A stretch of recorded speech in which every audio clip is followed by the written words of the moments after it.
Hello everybody, welcome back to Rob's Gaming Table. I'm Rob, and today we're going to be playing Sorcerer Endbringer on the channel. Hello, hello, hello.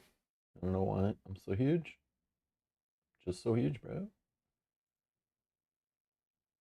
Oh, I'm not centered either. Thought I fixed that.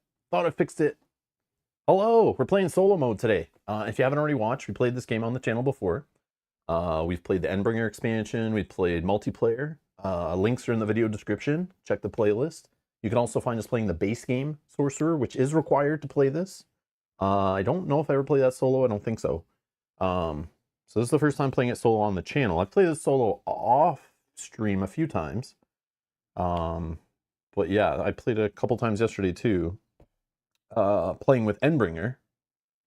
Obviously, you can't play solo with the base game. You guys get it, right? Hello, welcome. Full disclosure, this copy of the game was provided by the publisher when we were on our trip to Gen Con, so FYI, did not pay for it. Did not pay for it, so don't trust anything I say. But anyways, yeah, technically I'm not playing solo. Yeah, I do cheat. I have live chat with me right now. Feel free to chime in. You guys will help me. We're gonna take our sweet ass time today with this. Because one of the beauties of this game, and I talk about it in our other streams, is how you can take the different modules to build a deck, and in Endbringer, take the different modules to create your Endbringer, including a Nemesis and his army and the scenario to create 64 combinations is what it is with the default equipment in the base game. 64 combinations of decks, I believe, and then 64 combinations of baddies, assuming you're not playing without a scenario, because if you're playing without a scenario, that adds more combinations, and it does change like the monolith stuff, and also you can play on different difficulties, which change the monoliths and their effects and all that stuff. So it's like there's like a lot of customization. So what we're gonna do, we're gonna take our time. We're gonna do a poll for fun, and you guys will help pick our lineage, our character, and our domain, the 3 modules that create a deck that we're going to play with today. I've already chosen, I'm pretty sure I've chosen what we're going to play against. Just what seems interesting to me and what looks cool on the table also a little bit there. Some of the art on this army looked better than the other army I was going to play, but it'll look cooler. I want to play what looks nice too, so anyways. But it is more complex. We played on the weekend. We played like pretty much the lowest complexity of everything, so I've gone to a high complexity Nemesis, another, I think, lower medium army, so it's different. And then the scenario is still up in the air. The scenario, I'm like not, I don't know, I might play with the same one, because the other ones like change like the wind and loss conditions quite a bit, and it's like I don't know if I really want to experience that right now, but I'll show you what's there. But just letting you know, any combination can totally change how the game works. Adds extra rules, win and loss conditions, shortens the game, lengthens the game, even changes like one of them you don't even play with monoliths. It's like different how it works. It's neat. But yeah, we're gonna just play with stuff today. So you guys are gonna help me get set up, and then we'll pick what we're actually playing with today. I haven't played with everything in this game, so if you vote for something I've never played with, we're gonna have fun trying to figure it out together. It's the fun of doing it live versus just trying to be quick and get through the playthrough. You know what I mean? Let's have some fun with it. We're not gonna play this game that often on the stream, you know. So let's have some fun. Okay. Where to get started? Oh yeah, I need to address something from last stream. If I can, give me one sec. Let's just trying to get open here. I found it. Okay. So I guess if you haven't watched our other streams, this is Sorcerer Endbringer. It is an expansion that turns the game Sorcerer, which is a competitive dueling sorcerer card/board game. Feels a lot like playing like one-on-one kind of like a collectible card game or an LCG competitively. And this Endbringer expansion turns that base game into a cooperative or solo experience where you and or friends are fighting against an AI kind of like a scenario, basically. So it's kind of neat. But I did want to talk about the funny thing. I think it was yesterday, an email was sent out by the publisher because we were discussing that I was told the game was coming out in like October-ish. So that's why I was like, perfect. I want to play this game. It's horror themed. I like playing some horror themed games around October. I get in that mood. Maybe not all the games we play, of course. It's like impossible, because sometimes I just don't feel like it. So you know, whatever. Or the games I want to play don't have that theme. But Endbringer fit perfectly, so I kind of held on to it. Told the publisher I'm gonna play it around October time, and they're like, "Yep, that's when the game's releasing into retail." Kind of perfect. I was like, "Okay, well, we're all good." And then I was mentioning how I saw it at some local game stores in inventory, and it is in stock at some places. Then I got this email yesterday. Oh no, some people left some comments on the last stream going like, "What the hell? I can't find this game," and like, "When's the next crowdfunding and stuff?" And like I'm the publisher and I know or give a crap. But anyways, so in here they sent an email saying North America only. You can order the game now. It's out supposedly. I don't know if it really is, but this is what they're saying. And there's some information about the game if you're curious to read it. But they sent out basically their monthly marketing email, and I think the title was called like Endbringer. Yeah, Endbringer release. I don't know. I feel like the subject had something about. I closed it though. The main email. But yeah, so it's supposedly out in North America. But like, if you're watching this from Europe and stuff, maybe it's not there, or you're one of the 3 people that watch from Australia or New Zealand. Yeah, maybe it's not there yet. But they've said it's out in North America. So, and I did see it at some stores, but not a lot. Like, it's not. It doesn't seem like it's in every store, but it's probably rolling out this month. And they just announced it with their monthly email.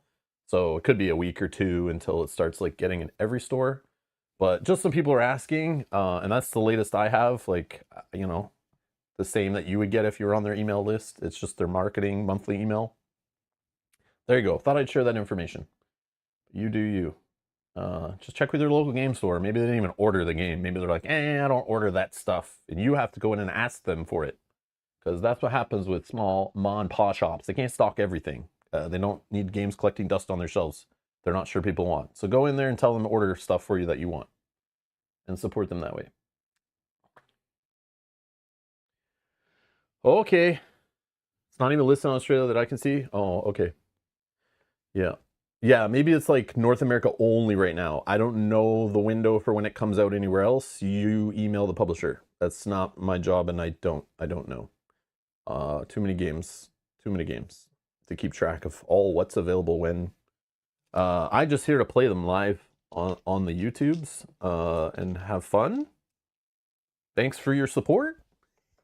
Thanks for clicking the like button. All 14 of you, much appreciated. Much appreciated. Okay, so let's do some polls here for the funds. What I'm going to do is the main part of your deck, out of your 40 card deck, is 20 Lineage cards. That's these. Now, there are 2 other Lineages. And where did I put them? Hello? Or no, there's one other Lineage, sorry. One other Lineage. But I did not sleeve it up. I'm still new to the game, right? Like, I've only been playing it for not even a week since we put it away for a couple of years. But technically, Endbringer, we've only been playing for like a week. But they do recommend not to play with this if you're new to it. And I'm playing with some new stuff. And I'm going to probably be playing with some new cards in the deck I've never played with. So instead of adding in ones that have a few more complicated, like, variant rules in the rule book to make them work when you're not playing another human, you know, because the enemy here doesn't really have a hand and, you know, stuff like that. So they tell you don't play with this one if you're new to it. I'm sure we could figure it out, but I'm just going to leave it out of the options just to reduce our options, okay? And then there is a domain they say don't play with either. So we're going to ignore that too. So that's why I have less options here than you normally would have in your base game. Of course, you could buy expansion packs and have like extra characters, extra lineages, and extra domains. Those are available out there for the base game. I'm sure those work with this, but and there's probably new ones that are coming out or were out from crowdfunding if you back that stuff. But I'm just going to narrow it down to this. And we're going to start with the Lineage. And you've seen, I think, all of these on the channel before if you've watched our other content. I know I've played firsthand with probably all of them at some point, but recently I did play with a couple of them on and off stream just to try them out. So I was curious, and I just like randomly roll a die and like pick a different stuff. So instead we're going to do it in a poll, and it'll be kind of fun. And you guys can vote based on like what the art looks like, the ability. I'll give like a quick description on each one, and then we'll just do like a quick poll. Hold on. Got the Bloodlord. We got a Demonologist. I'm not spelling any of this right. And a Necromancer. So Necromancer, I think, is what I played last on stream, and I think Mel played the Demonologist on our weekend stream we just did, where we played this 2-player. Which Lineage? Okay, sorry. Okay, so here we go. Let's start with the Bloodlord. So the Bloodlord has an ability. It's a tactic. You can only do it where your avatar is. It's ongoing. Whenever you play a vampire minion, you may exhaust this skill to gain 2 blood. Why would we care about blood? We're going to put a little cube on this card and track how much blood we're gaining.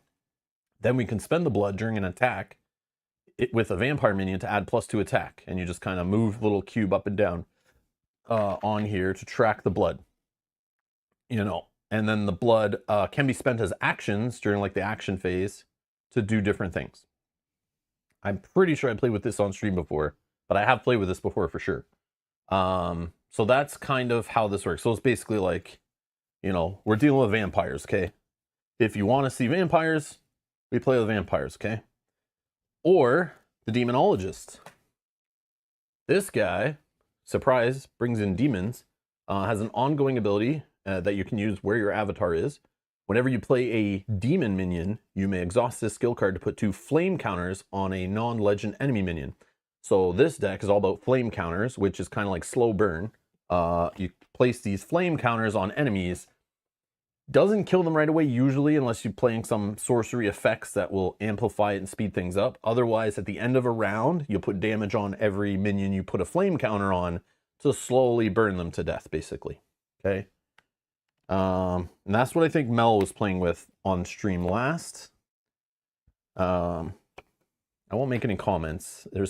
I have some feelings based on my CCG/LCG experience over the last decade plus of like what styles of play I like and which ones I really don't like.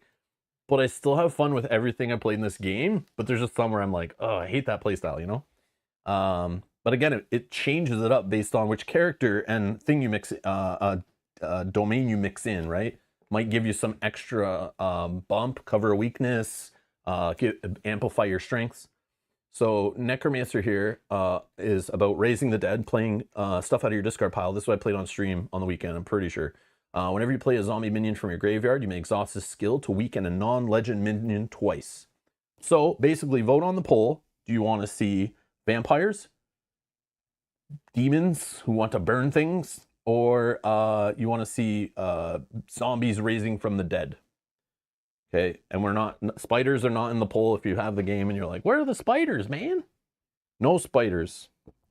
Okay, so go ahead and vote. Vote based on like looks, ability, general description, the kind of what their thing is.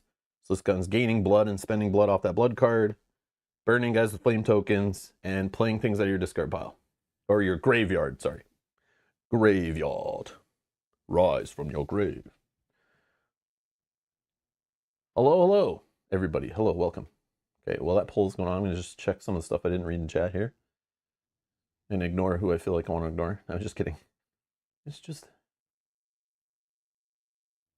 it is just the base game of Endbringer. I think they only had like the retail printing, some early copies of Endbringer at Gen Con. And they were limited. But they held me one. I let them know in advance that I like wanted it. So I was like, if they weren't gonna give it to me as a review copy, I would 100% would have bought this.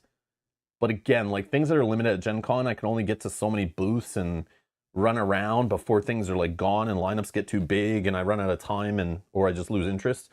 So I kind of was hoping at least they would hold me a copy in advance if they were like, sorry, we don't have any more review copies. You know, we don't like you, so go to hell. I'd have been like, that's fine. That's fine. Can you please hold me a copy so that I can get it and bring it home because I knew it wasn't coming out right away, and it might be hard to find, right? So yeah, they just were like, here you go. So just the base. They might have had packs there, but like I try to say, like I'm just a gamer, right? I only have limited funds. Thank you guys for supporting me, of course, but doing this full time, like I can't just. I learned that it's hard to play a base game and get bored of it when people want me to play so many different games and I want to play so many different games. To start buying expansion packs or requesting them from a publisher, even when I found when a publisher gives me all the bling and the expansion packs, I never get to it. It's so hard to even get that far sometimes. So I don't buy that stuff. When I back a crowdfunding campaign now, I just do the base game. And I know I probably won't even overplay it till I'm like, oh man, I'm so bored, I need more. Like, I have no shortage of games. There's no shortage of games in the hobby. If I ever like ran out of games to play and I was like, I would not go start digging for expansions anymore. I would start just going to my local game store and just buying games there that look cool that I've never played. Like, I'd rather play more base games than jam expansions in, unless it's like very rare case that is the model of the game, like an LCG that's like kind of an incomplete game that you need expansions to like, or otherwise it gets kind of boring. It's very like drip fed content. But in this case, it's like quite a bit here that it gives me that Radlands vibe where like you don't need expansion stuff for it unless you play the crap out of it. But I personally, I want the expansions for it, of course. I want to try all the stuff, but like realistically, after today, this goes in the box and I pull out another game so I can have something else to play with you guys on stream, soon. So no, I don't. That's my long-winded answer to kill time for the poll and let you know that I don't have expansions. Nor would I need them. I want them, but I don't need them. So there you go. 66% want the Blood Lord. Okay, Blood Lord it is.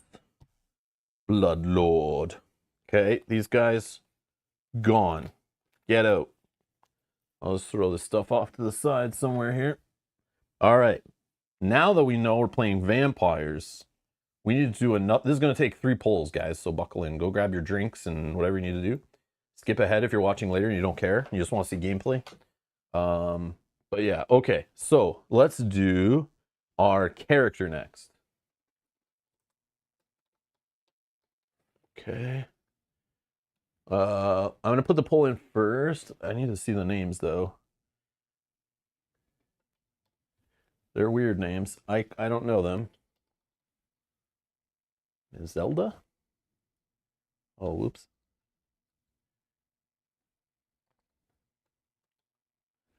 Ariasps.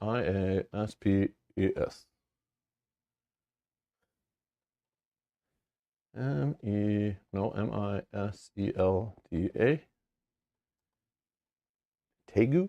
Tegu? Okay. And Zevrani? I don't know these names. I'm sorry. They're not names I grew up around, you know.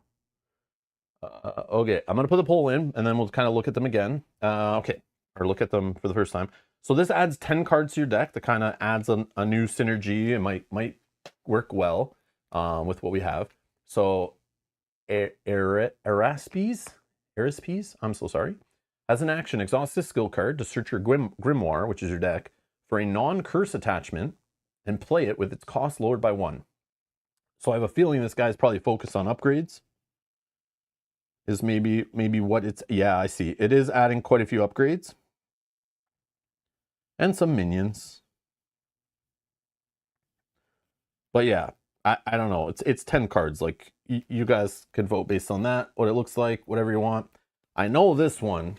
I've seen Mel play this before. I played this before off stream, I believe. This is Miselda. Exhaust this skill card to exhaust a non-legend enemy minion. So you can't exhaust like the big, most powerful minions, but generally they're rare, right? With 4 costs or less. If there's not one to exhaust, you can gain 3 energy instead. She's like control 101, like soft control, like exhausting. But when I was playing, I saw this cool guy in the deck. Comes into play, exhausts everything, bounces guys back to every other minion back to its hand, kind of takes over. It's like a big Cthulhu guy. It's kind of neat.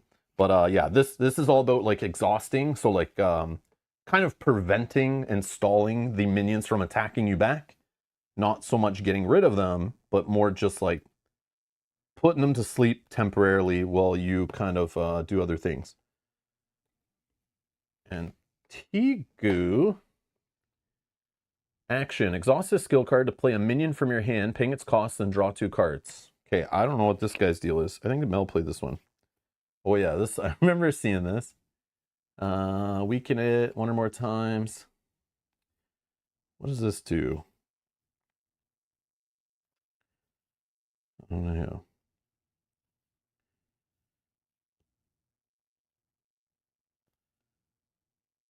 Oh, this is like weakening stuff. So like kind of like not killing minions, but like just damaging them a bit, you know? It seems like it's about that. Yeah, so it's like weakening, which is a mechanic in the game that can like damage a minion but not destroy it. So it just like adds damage until up to the point it would almost die. Then we have Zevrain, I think is the one I played the other day on stream. Exhaust this skill card to play a non-legend minion from your hand, lowering its cost by 2. I like reduction effects. This one's like there's stuff to gain you omens. Yeah, it's all about like I think, yeah, gaining omens. So omens are like little reroll tokens kind of in this game. But they can be spent to do other things. Like I've read some of the other things. I did play another scenario that used the tokens in weird ways that weren't normal, which is neat, to give it like different options. But yeah, lots of kind of omens here, and some art. Yeah, so go ahead, vote. It doesn't matter. You can vote based on like what it looks like or what you want to see, or you know, which one sounded like the coolest ability or whatever. I'm not the best at describing them. It's like 10 little cards, right? So it's like you'll see some of them, I'm sure, but it's more about the ability and kind of maybe what the character might add to it. But all right. Yeah. They're just French Canadian names. Yeah, okay. Maybe they are. I don't know. I don't know.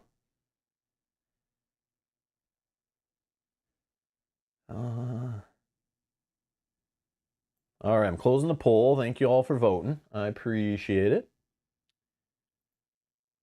Don't worry, don't stress over it. It's just like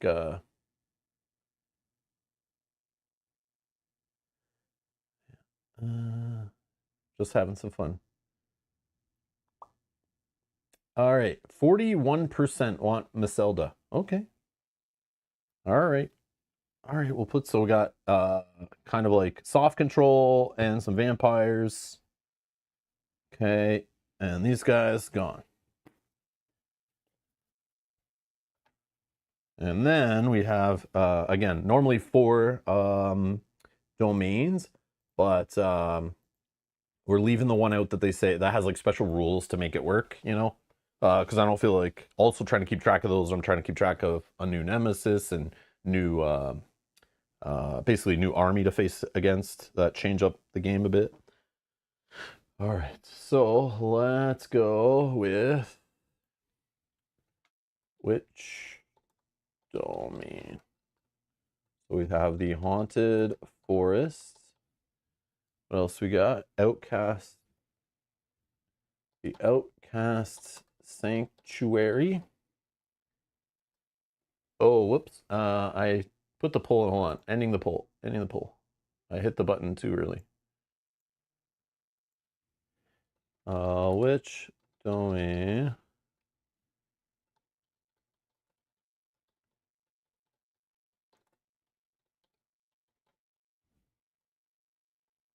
Okay.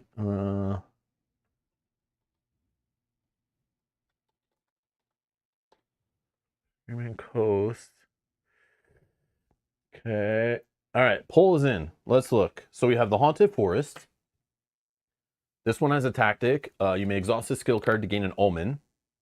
If the attacking minion is a like skull symbol minion, gain another omen.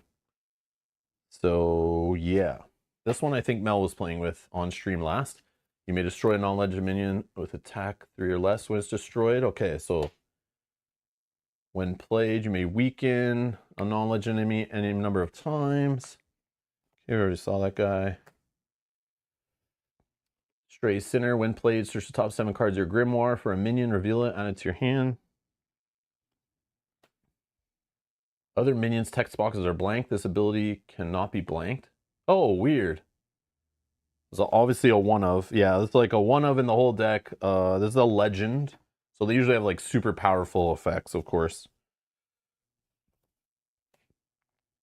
Caretaker, when played, choose one. Play a non-cursed attachment from your hand or graveyard. That basically just means a positive attachment, not a negative one that you put on the enemy. With its cost lowered by 1 or weaken an enemy. Yeah, this is just like general support stuff. Like just general support. All good. All good stuff, I'm sure. Then let's check out the Outcast Sanctuary. As a tactic, you may exhaust this skill card to give the attacking minion +1 attack. If you do, you may destroy that minion at the end of its attack to gain 3 energy. Has a little rat symbol here. So I think it's like cheaper minions you want to like destroy. This one, the Doomed Spirit Keeper, you destroy, you gain 2 energy. This guy here, the Prowling Defiler, when played, you may return one of your non-legend minions to your hand to gain 3 energy. Oh, I know this one. Yeah. The bounce stuff's kind of cool. If you have come into play effects. There was a Lineage, I don't remember which one, had some cool come into play effects. And I played this with it before. It was really cool. Plague Bearer, each minion gets -1 attack for each damage counter on it, including this one. So these kind of like effects that hurt you, but also hurt the enemy. Very neat. When played, you may pay any amount of energy to draw that many cards and gain that many omens. The energy bound profit. Okay. So that's just a sample. And then we have the Screaming Coast has a tactic. You may exhaust a skill card to weaken a minion. If you weaken the attacking minion, it gets +3 attack. This was the one I was playing last on stream for sure. Definitely like this one. But yeah, they're all fine. They're all absolutely fine. Yeah. This one has the Thessalonian Horror. When destroyed, return this minion into your hand. Then you may discard a minion from your hand to weaken a minion. Interesting. We have Daughter of Hecate. When played, deal 2 damage to an enemy minion. Corpse Feeder. Whenever another minion is destroyed, choose 1, heal 1 damage from this minion, or gain 1 omen. We have Featherless Martyr. Whenever you meditate, you may discard this card to draw a card. This is the Legend, Lamia, the Child Eater, ongoing whenever another minion enters play. If it's not a harpy or a serpent, and that you'll see down here in their traits. This one's a demon. Whenever another minion enters play, if it's not harpy or serpent, weaken it. So this even affects you, right? So it's like, but only at her battlefield. So that's what the cross swords mean. It's only where this unit is. So you strategically want to place them places where you're hurting the enemy more, but you are risking what you put there. So you got to kind of like restrict what you're doing. It's cool balance, I think. Cool balance. All right, so you guys vote in the poll, whichever one you like. It doesn't matter. You pick whatever you want. We'll make it work, or try. Mutton Chop, hello. Hey, Rob. How do you like the art in this game? I love the art in this game. I'm trying not to say it so much today. I said it. I know I said it on the weekend in our stream, our 2-player stream. I know I said it in the way we played the competitive game. That is one of the draws of this game, is when I saw it at the original version, when they had it at Gen Con on the table at Wise Wizard Games booth. It just looked gorgeous, set up on the table next to all their other games in their catalog. Like, yeah, just put them all kind of to shame, really. Again, just to me personally, right? Art is subjective. Graphic design, like, it's not just the art in the game. It's also the like the graphic design on the cards and the player board, and you know, and even on these cards, it all just fits the game. You know, like you can tell they put work into it and paid someone to actually like make it look good, not just got nice art and then slapped it on cards with a generic border. You know, like it fits, right? Yeah, just it's like, yeah, it's great. It's great. Like I love even this like city art, like, you know, just some London South work here, and then when it gets destroyed, you know, it's got some cool art on the back. I don't really look at it too much because I'm putting stuff on top of it, but yeah, just all the components, all just how they're layered and just cool looking stuff. I like it. Anyways, let's close the poll. Yeah, that's one of the drawing things. But obviously it plays like a CCG or an LCG, like a competitive card game. Which that's like two things that are amazing to me. Like it has to look good if I'm handling and playing with the cards constantly, and then it also has to be like, you know, very laid out nicely, and the templating has to be good graphically and functionally, and it works. And then yeah, it has to have that feel like I'm, you know, making decisions with all the cards in my hand, like how do I want to use them, and managing resources, and just like trying to outplay my opponent. Great. Trevor says, yeah, I'm on team. I got this because of the killer art as well. Yeah, yeah. I'm sure on crowdfunding, when this was on crowdfunding, again, I didn't back it on crowdfunding or anything. I pretty sure I noticed it on crowdfunding, but that was like many, many years ago. But I know with Wise Wizard Games, a lot of the stuff comes to retail.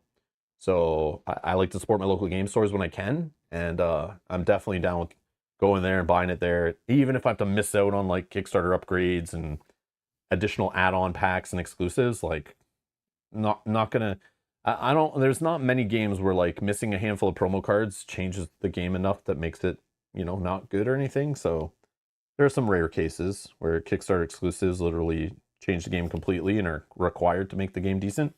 But that's usually fair, few and far between. And yeah. But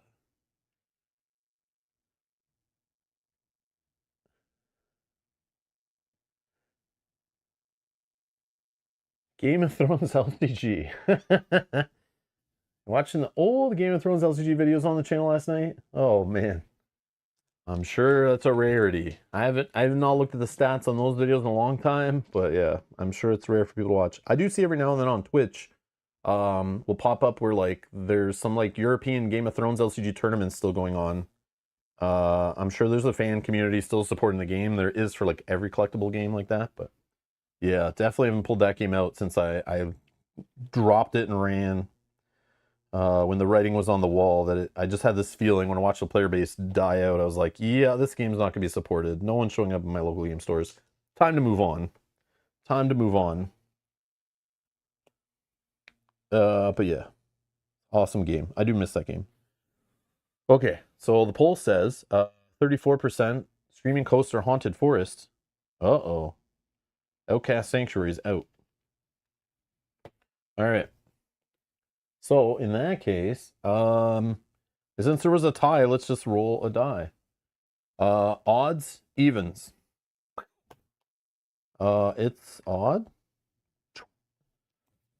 Okay. So we take these three cards. They are skill cards that make up our Sorcerer. So we're playing with Maselda, the Bloodlord of the Haunted Forest. Okay, we're gonna need this little blood pool card. Maybe I'll throw this one on this side. No, let's throw it like this. I think we got room here. Yeah, we got room. Okay, let's put this on the near the card. Okay, then we just take these. Boom, we got our 40 card deck. Shuffle. The most exciting live stream tabletop gaming content you've ever seen. Shuffling a deck of cards. Woo! The stuff we definitely would edit out of a video if we weren't live. Okay. So now we could talk about what we're playing against. Yeah. We're playing against this guy. Erish Kiggle? Sure. So this guy is basically, I should read it from the book though. Let's not try to regurgitate how cool this guy is. Okay. This is Erish Kegel? Yeah, I don't know.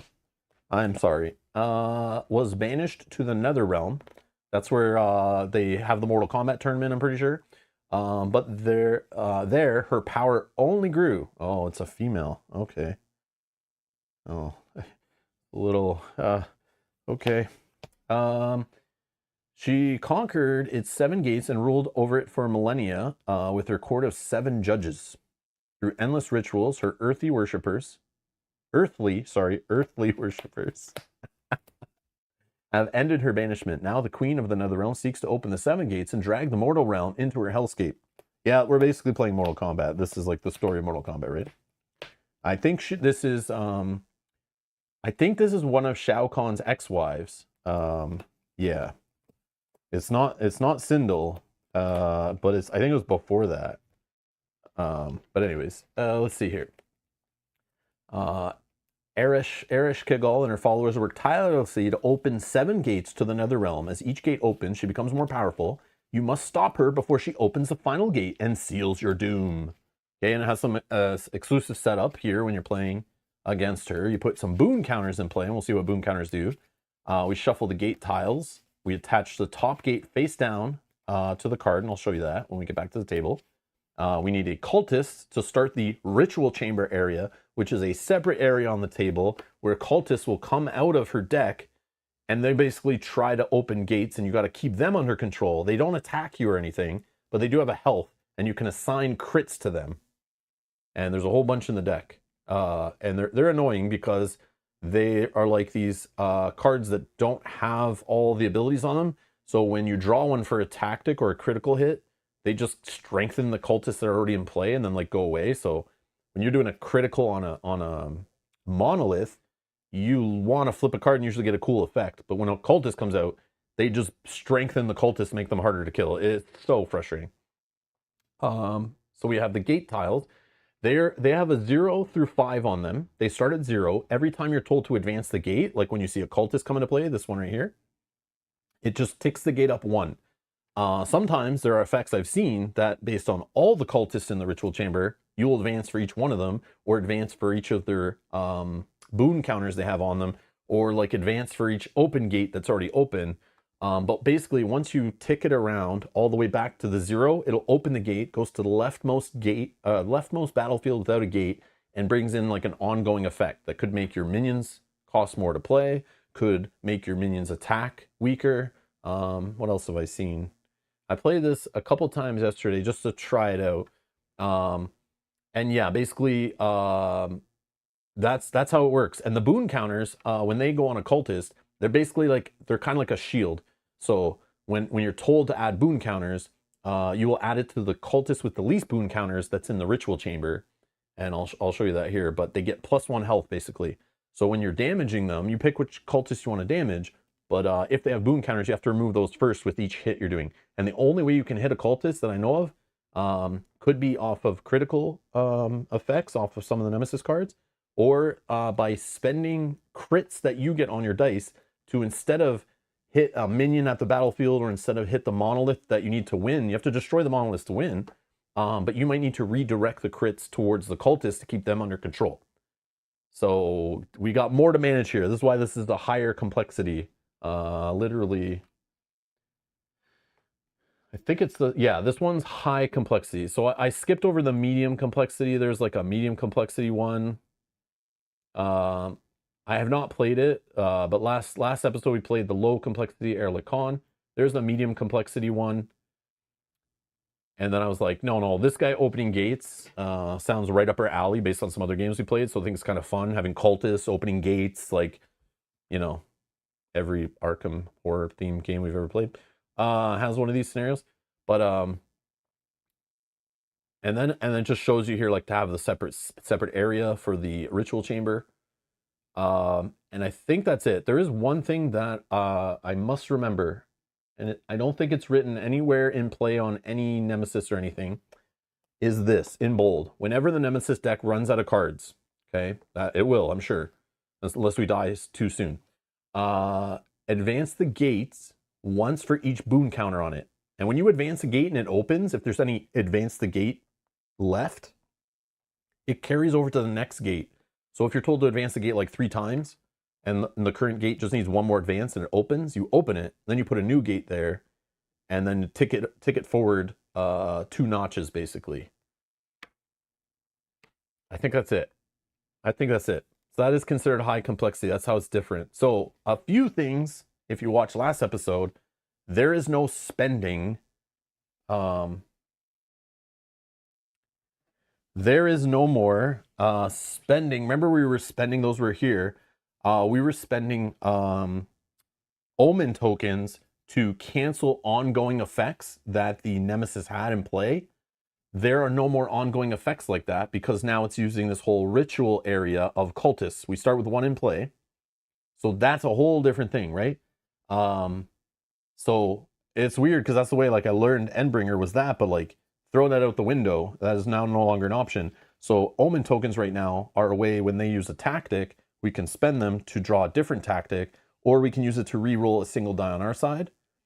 And there, I did notice there is another scenario I played that added a new effect for these omen tokens. You could spend 3 to generate a crit.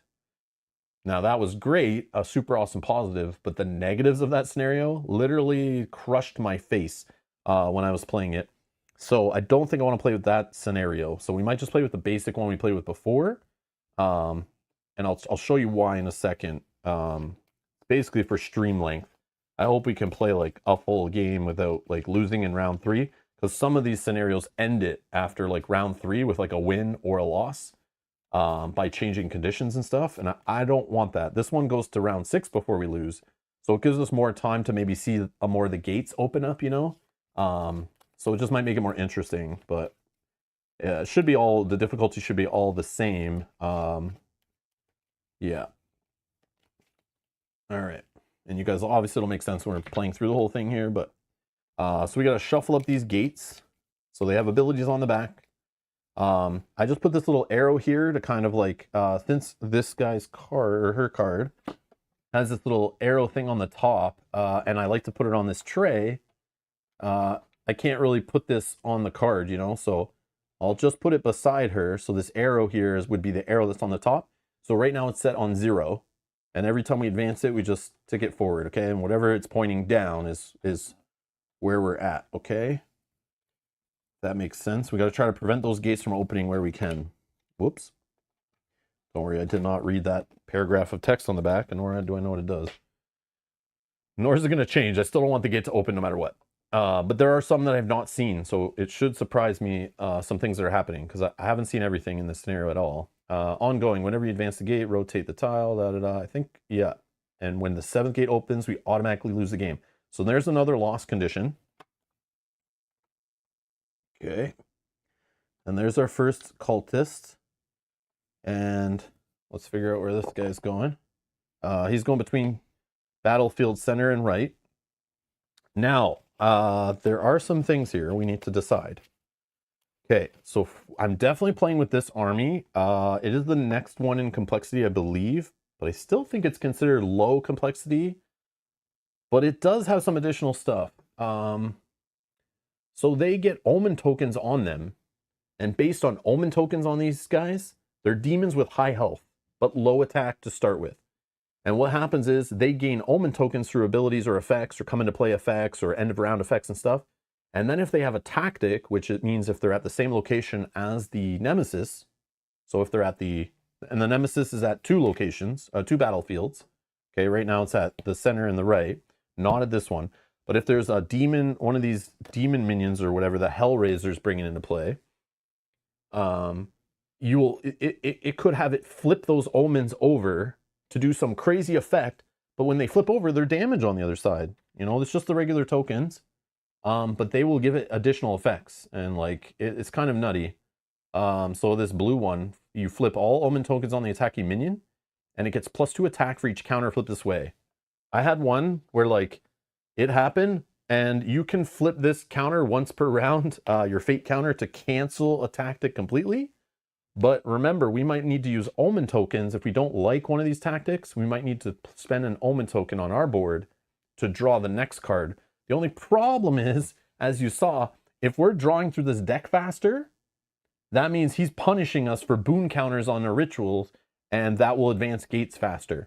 So yeah, it's not as straightforward as it was before. There is definitely more risk here with this Nemesis and this combination, which you may not notice at the beginning, but it's like, yeah, after playing it, I definitely noticed. So it's neat. So even though you think you like solved the game, or you're playing your deck a certain way and you're like, yeah, I'm crushing it, as soon as you switch out one component, you know, change the army or change the scenario or change the Nemesis, yeah, what you're doing, the strength or the weakness of it goes up and down, which is neat, certain aspects of the game. Oh yeah, another thing too, if they flip their Omen tokens and it damages enough to kill them, they still get their attack and the ability off. Then the damage is applied after, and then they might die. Okay. And there are some of these bad guys that they won't flip tokens when they do these, and there's some that will flip tokens back at the end of round, back to omens from damage, which is nutty. These guys are a pain in the butt, okay? But it's funny. I like it. It's like a little bit extra complexity, but like not much. But it's way different than those like weenie zombies, we were playing with last episode, where it's just like little weenies flooding the board. These guys are more big beefy boys. Yeah, it definitely feels different. So this is the scenario we played with last time. This is the lowest complexity scenario. You could play without a scenario if you want to even reduce the complexity even more. But this is leading the invasion. This one basically just spawns more minions in. It keeps even if we clear all the minions, we're like living large. We're like, yeah, we got this. This is a way to get minions back on the table and keep them coming at us. And eventually round 6, we lose the game. Okay. If our health is low on round 5, we take direct damage to our health dial at 30. And that could kill us too in like round 5 if we don't keep the enemy minions under control. Now, you might think, okay, this is spawning minions, and last time we were keeping under control, there's lots of little weenie zombies. But in this case, it's spawning minions with like 5 health or more, maybe. So yeah, I don't know. So this is what I played with. I tried another scenario, but I'll show you the other scenarios why I don't think I want to play with them. So this scenario I played with, it's called Arming the Horde. It's like the next highest complexity. It basically takes cards from your deck, attaches them to minions. So if you have cards in your deck, and I don't know if I do in this deck that we built today, thank you everybody. I don't know if we have any effects that remove attachments, okay? Because attachments are cards coming off my deck attached to their minions. And that anytime it says there, round 1, round 2, round 3, round 4, arm the horde, it basically takes them out. And if they're non-token enemies, attaches to them and gives them +1 attack and +1 health for each card on them. So every round you leave a minion out there, so some of these 5 health guys, they then become 6 health and 7 health and 8 health if you're not getting rid of them, which with this army deck made it really hard. It's one thing when it's like buffing up little 1 health zombies, but in this case it's buffing up like 5 health enemies. Again, I play with a different deck, so maybe today's deck can handle them more, but you guys did vote for me to have Maselda, who I was playing with when I played the scenario with this setup, and she's just exhausting minions, not so much getting rid of them, which is cool, controlling them and everything, but if they're just sitting there round after round getting exhausted and then adding attachments to them and getting stronger, when I actually do need to kill them, they're hitting back for so much and they have so much health that you still have to take their health into account when you're trying to attack a monolith. So if they're just sitting out there and gaining extra health, that means I have to keep damaging them before I can damage a monolith, because you are required to damage an enemy minion up into its last health point.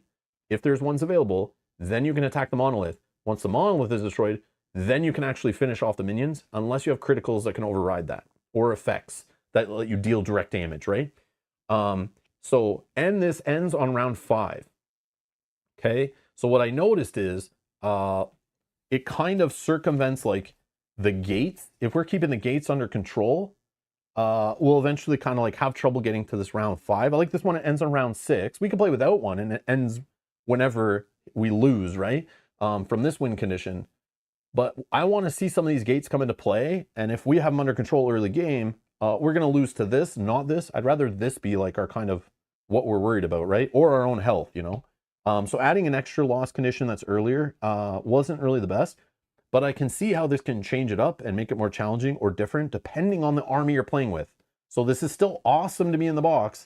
I just don't think I want to play with it today with this army, based on my experience, but it is cool.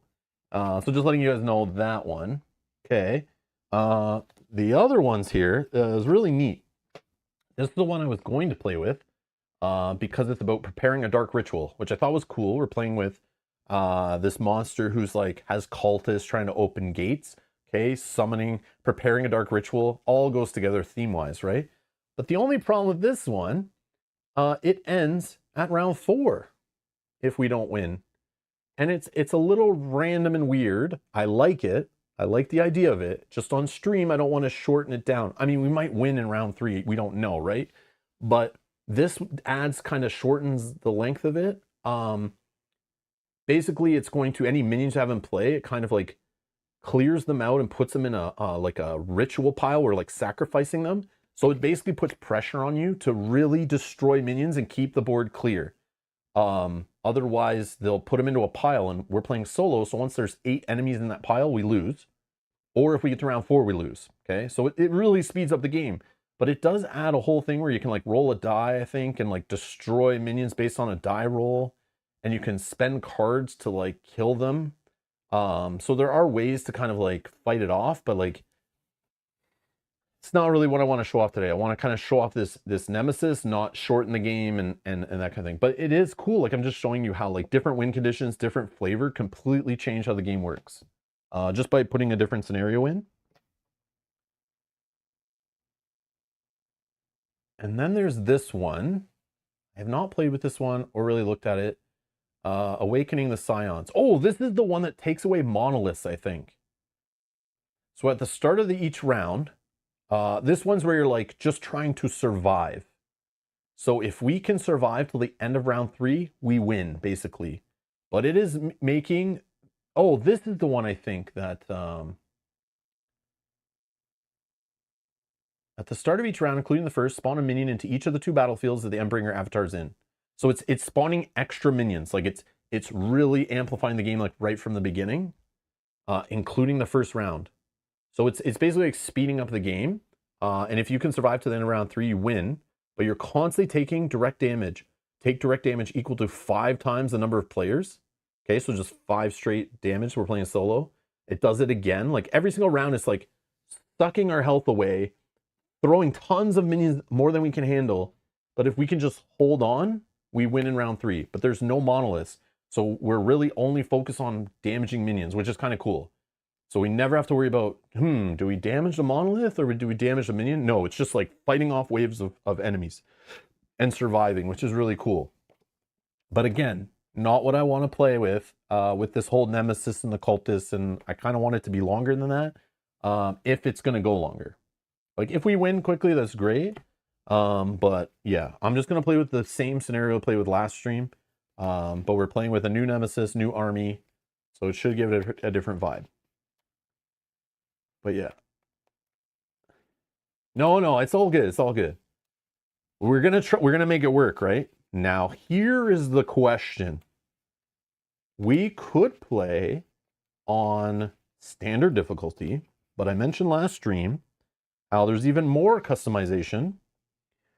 So it's strange. This game comes with specific monoliths, and I wanted to play with the monolith thing too. I really like the monolith idea. How you're trying to like destroy those or destroy enemies. There's like some decisions to be made. But if you take that out of the game, it's like it's a different feel, which is expected when you put different modules, right? So these monoliths, if we're gonna play on, and it's weird in this game, they call veteran as like the next level up, I think, above regular difficulty. And then there's hard, which is higher than that. Hard spawns more minions. And there's also something else. Oh, you use the standard. So it's weird. It's super confusing. They call these standard monoliths, but you don't use them on standard difficulty or easy, okay? They're standard. You use special monoliths that we played with.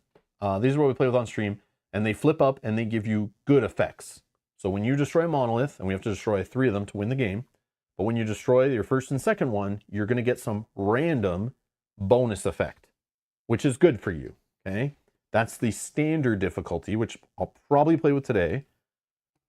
But if you play with the standard monoliths and you want to make the game harder than standard, so on veteran or hard difficulty, they actually give you 3 that are specific to your Nemesis, and they'll do bad things. They give you 3 that are specific to your archetype, your army, and then they give you 3 that are specific to your scenario. And that's the 9 you would shuffle up, and you put those out as your monoliths. This makes it different every time you play. Even though if we play the same scenario, we never know when we destroy a monolith what is going to happen underneath it, which effect, what bad thing is going to happen. Even when we're playing with the good ones, we never know what effect's going to happen at whatever time, so we can't really plan for them. You just kind of get a nice bonus effect, and sometimes it's not the best effect, but it's better than a bad one. If we were not playing with the scenario, they give you these ones that have no effect. So we are playing with the scenario. We're going to play with the same scenario, so we don't need these cards. Now, there's also something listed in the rulebook about customizing the difficulty to your liking, okay? Where we could follow those rules and play on hard or veteran by mixing these in and picking 3 random. We can play on standard by just using these, or you can pick any mix you want. We could take all these easy ones, we could take all these, put them together, shuffle them, and just grab 9 random ones. I don't know why you always have 9, but I guess if you're playing up to 3 player, that's why they say 9. Never mind. If we're playing solo, though, we only have 1 monolith, so we'll only pick 3 at random. So we could do something fun where we take like all of them and shuffle them, or like, you know, you can do whatever you want, and it even put that in the rule book is like, you know, if these are annoying to you, you don't have to put them in, you know. You can take these 6, which make the game harder, but not as hard as putting those in, and then take like 3 good ones and put them in. Or we could use the 3 with no effect, you know. So this is cool, like extra replayability to like kind of tweak a scenario to your liking, you know, or surprise you. So I kind of want to play with some of these, possibly. Yes, it could destroy us. It could make the game much harder. I don't know, but I think we'll put some easy ones in too. Not easy, standard ones, that have good effects to help us. I don't know if we're making it too hard. Like, we're playing with probably cards we never played with in our deck, and we're playing with this guy. I did play against this guy a couple times. I played against this once or twice, and obviously we know the scenario. So maybe like let's do it. I don't know. What do you guys think? You know? I think though we put all the bad ones in for sure. Let's put all the bad ones in. I'll regret this later, I'm sure. But I do want to put in some easy ones. Let's put in like 3 random easy ones. Thoughts? To kind of like maybe possibly lower the difficulty, but like we might not even draw them. Yeah, let's do 3. I don't know. We're playing on custom difficulty. Ugh.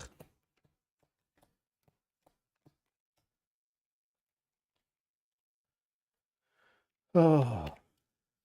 No, I'm not swapping my hero. Yeah. No, I'm just saying, like, it's adding challenge, which is cool. I want to show that you can play this game. Yeah, we might not win our first try or anything, with the deck you guys have created, but it should still function. Like, it should still work, and we should still have what we need. The only thing, like I said on last stream too, is I find the beauty in this game is picking a deck, especially when you're like learning the game, or have only played it a handful of times, or you play it once every now and then, is I find the first time I put a deck together, whether it's random or I pick what looks cool, that first game I get crushed because I'm trying to figure out my deck and learn like what's important to hold. Should I mulligan, you know, some non-minion cards or not? What am I digging for when I get to search any part of my deck? You know, that comes with practice. And then I find my second and third game playing with the same deck, I then know how it's working. And this applies to how I play LCGs and CCGs and stuff. You know, playing with a starter deck the first time, or a net deck that someone gives you or whatever, trying to figure it out, it takes a few plays, you know. So yeah, so we're fighting against that. Maybe we'll see, but we'll have some fun. Win or lose today, we're gonna have some fun playing some different content. Okay.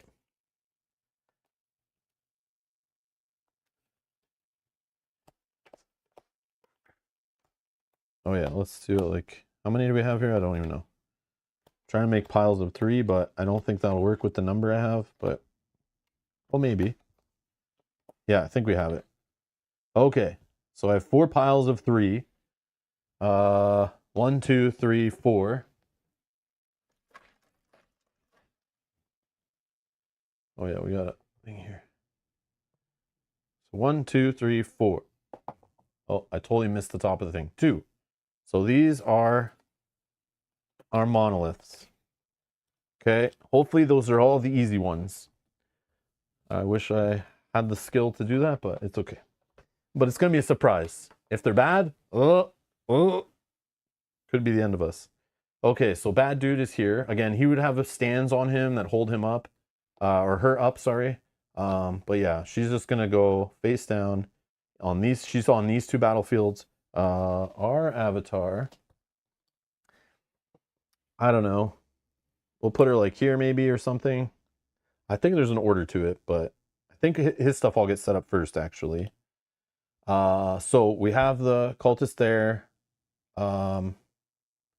There's no minions yet, are there? No, there has to be. Oh yeah, there are. The Hellraiser setup is, I know what it is. It's these two guys. Or these, we need to put these at every battlefield. So Inferno Tyrants are their like weenie minion, weenie, it's like 5 health. Ongoing, at the start of battle, put 2 Omen tokens on this minion. Okay, we're going to spawn 1 of them per player. I think at each battlefield. But we can check. Make sure we set this up correctly. That could affect things quite a bit.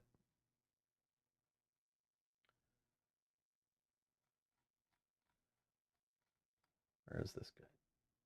Was it Hellraiser?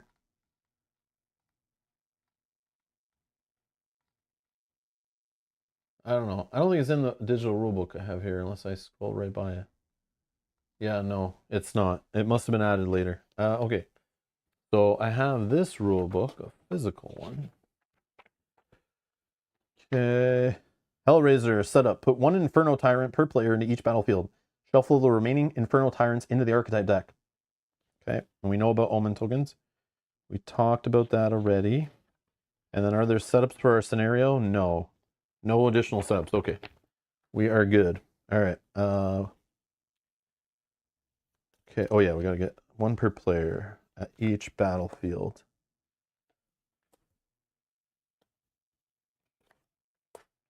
Okay.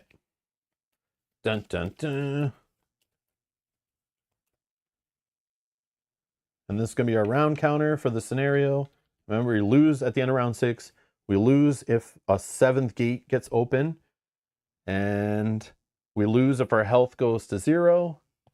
And we win if we destroy each of these monoliths, and each monolith has 9 health. So once we get 9 damage tokens on a monolith, we flip it over, resolve whatever effect is there, and carry on, and hopefully don't lose from that.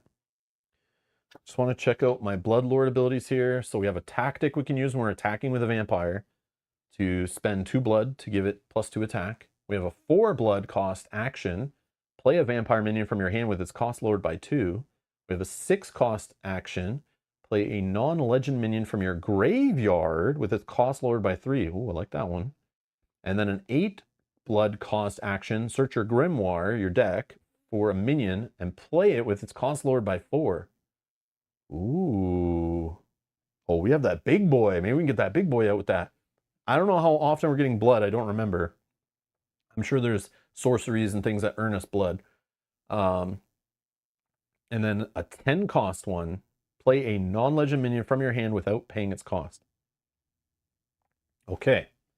Yeah, again, haven't played with this one in a couple of years, so we're definitely gonna see what's up. Okay. We have our fate counter full and ready. We have 1 omen token. We have 6 actions. We have 6 essence or whatever. Energy that we can spend on cards. We have our ability to exhaust this skill. So I don't know. We'll just go here in the center one. Exhaust this skill card to exhaust a non-legend enemy. This is an action. So I could exhaust this guy with an action. Because he costs 4 or less. He's only a 3 cost. And the Bloodlord, whenever you pay a vampire minion here, I can exhaust this to gain 2 blood. So 1 time. So I definitely want to put a vampire minion here, I think. And then you may exhaust this skill card here to gain an omen. Oh, as a tactic. So this is when I'm attacking with a minion. If the attacking minion is the skull type, gain another omen. Okay. Okay. I'm going to draw 6 cards. Making sure I haven't missed anything. So we got the setup from this. We got the setup from this. We got a gate at 0. We have a cultist there. And we have our boon tokens that will go on the cultists that have the picture of the Nemesis on them. We technically don't need these burn tokens anymore. I'm not playing with them. I didn't know if we would play with them. But there are a ton of tokens in the Endbringer expansion, depending on playing with different Nemesis. So the boon on the other side have like tentacles when you play against a different Nemesis. But there is like 2 or 3 other types of tokens that go with different scenarios or archetypes or whatever. All right. Let's draw 1, 2, 3, 4, 5, 6. Okay.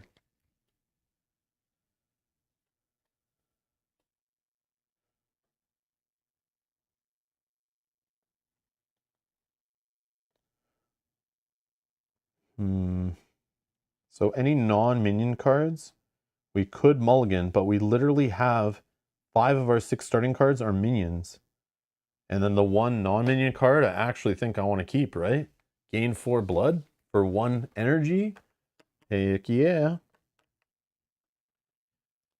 So let's check what else we have in hand. A Voiceless Covenant, says a vampire, ongoing. Whenever a minion is destroyed, including this one, gain a blood. Oh, let's get her into play. Oh, we got 2 of them. And it's only at her battlefield. But we have 2. Alluring Enchantress, when played, exhaust a non-legend enemy minion at her battlefield. Ooh. Okay, this is great if we have any way to bounce cards back or play them from our pile to reuse her over and over. That's cool. Effect. We have a Caretaker, costs 5. But he hits for 5 and has 4 health. When played, choose 1. Play a non-curse attachment from your hand or graveyard. I don't have, or weaken an enemy minion. I think we wait on this guy. But I think we start the blood. Let's get the blood flowing. Stray Sinner, when played, search the top 7 cards of your grimoire, shuffle afterward for a minion, reveal it, and put it in your hand. Okay, that's a cool way to start too. Okay, but I think we have stuff already. How do we want to do this?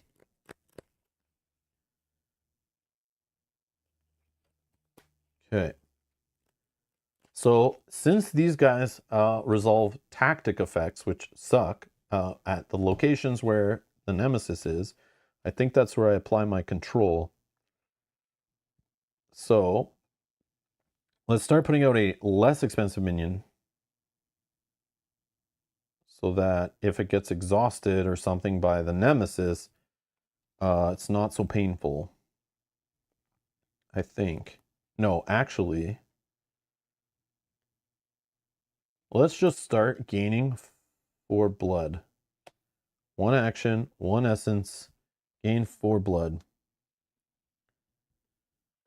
Because this could reduce the cost of things. Yeah, we could play a vampire minion from hand, cost lowered by 2 for spending all 4 of that blood. Which would be her. Okay, let's see what the Nemesis is going to do to us. Oh, great. Cultist. When played, advance the gate. All right. Gate's going to 1. All right. I'll spend 1, 1, 2, 3. We'll play her there. When played, exhaust a non-legend enemy minion. Okay. Oh my. Okay, we're advancing the gate again. We have 3 cultists. What the heck, man? It's not a great start, maybe. Hopefully we roll some crits to get rid of some of these guys. Okay.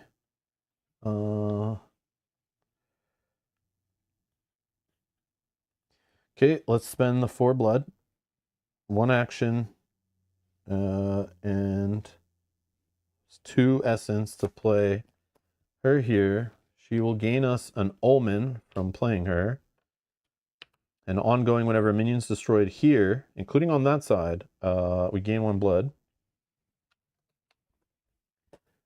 Okay, I shuffled for real. There are more cards than cultists in there, I promise. This is not good. I've never seen a start like this. Of course, on stream, this is what happens. Okay. Okay.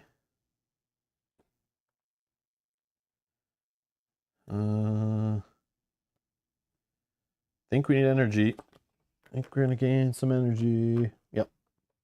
It's gonna gain 2 energy. Advance the gate unless you distribute 2 boon counters among enemy cultists or exhaust an allied minion. Okay, we have a choice here. I don't want boon counters on right now with all these cultists, but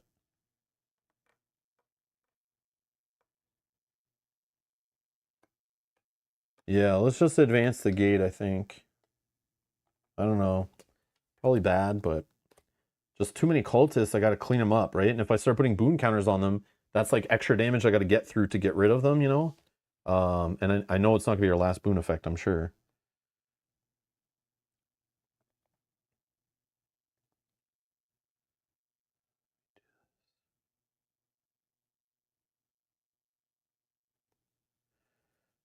Okay.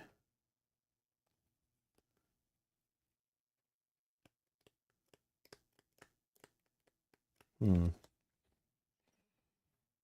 Hmm.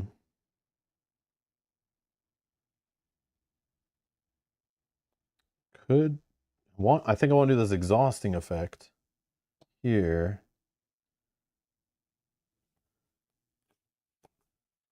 Hmm.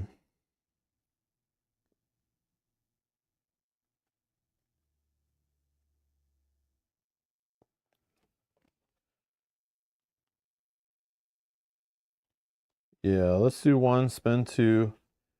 Oh, I forgot about this. Whenever you play a vampire minion here, I should have gained 2 blood. I forgot about that. And this one. Yeah, okay. So I'll play her here. And I gain an omen. So that way this tactic is online here. To gain more omens. Okay. Then we have advance the gate unless you take 4 direct damage or lose 2 energy. Well, I have no energy to lose, so it's either take 4 direct damage to my dial or advance the gate. I think I'm going to take 4 direct damage. I don't know if that's a good idea, but that's what I'm going to do. And then for my last action, I will spend this and exhaust this guy here. Okay. Take damage equal to the number of enemy cultist cards and open gates. So 4 enemy cultist cards. We're taking 4 damage. We can take it anywhere at these 2 battlefields and or our dial. Sure. 1, 2.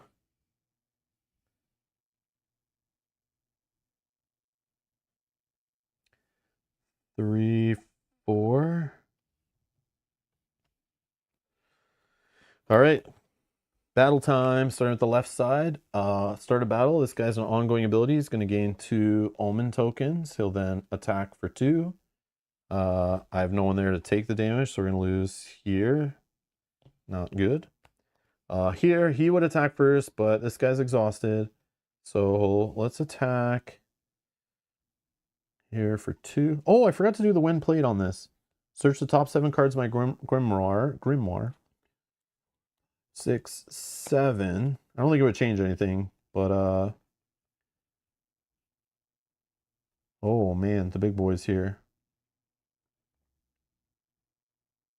Oh, this card's cool. I like this one. When played, copy the when played effect of a non-legend minion. So we could like copy this exhausting effect, for example, or this search effect. I like that card a lot. Really cool. But like, do I just grab this big boy for fun? Like, I don't know if we're ever gonna get the energy to play it, but I just want to play it. So it says for any minion. It's any minion, just put it to our hand. Yeah, I'll take that one. And then let's shuffle. Yeah, yeah. Let's go big or broke, you know? Let's try to get rich or die trying. Of course, I should have played that first to search, so then I still had some energy left so I could gain, you know, but yeah, that's how it works sometimes. You play things out of order. Yeah. Okay. Yeah, I forgot that. Okay, so back to this. We're attacking for 2. I'm gonna use this tactic when it's attacking, and it is the right enemy type, so I gain 2 omens. Boom, boom. Okay. And we're just rolling 2 dice. Yep, nothing. Oh, not a vampire, right? So I can't do that. But I could do that with her. Okay.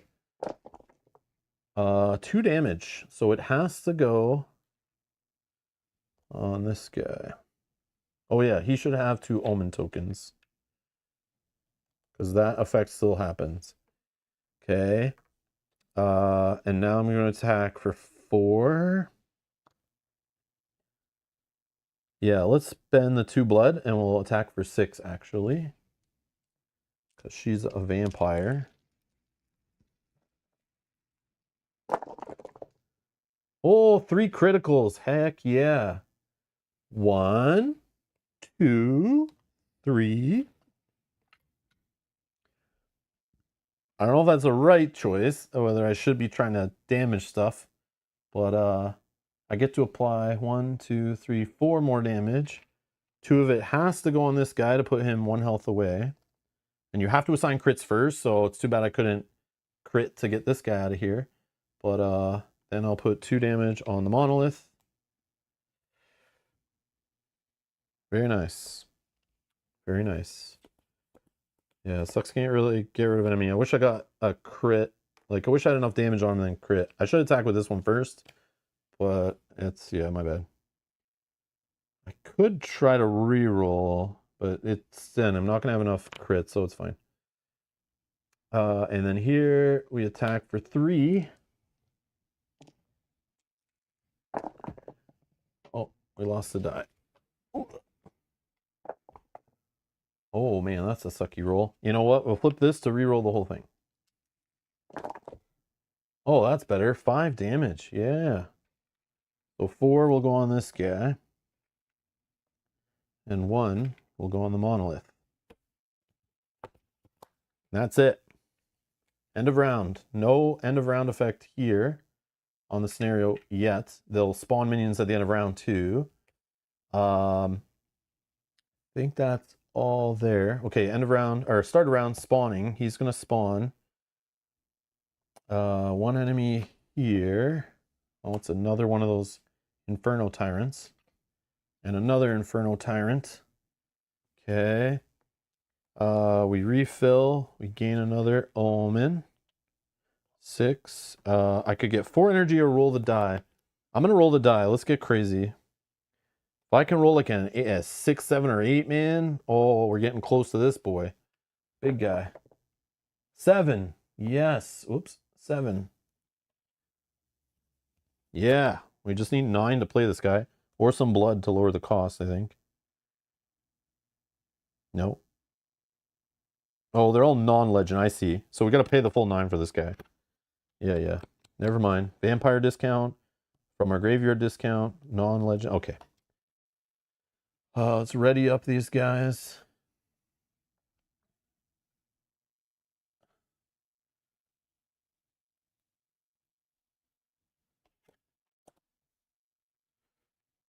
Okay. Let's find out where he's going, or she's going, sorry. On 3, so now is on these 2 battlefields.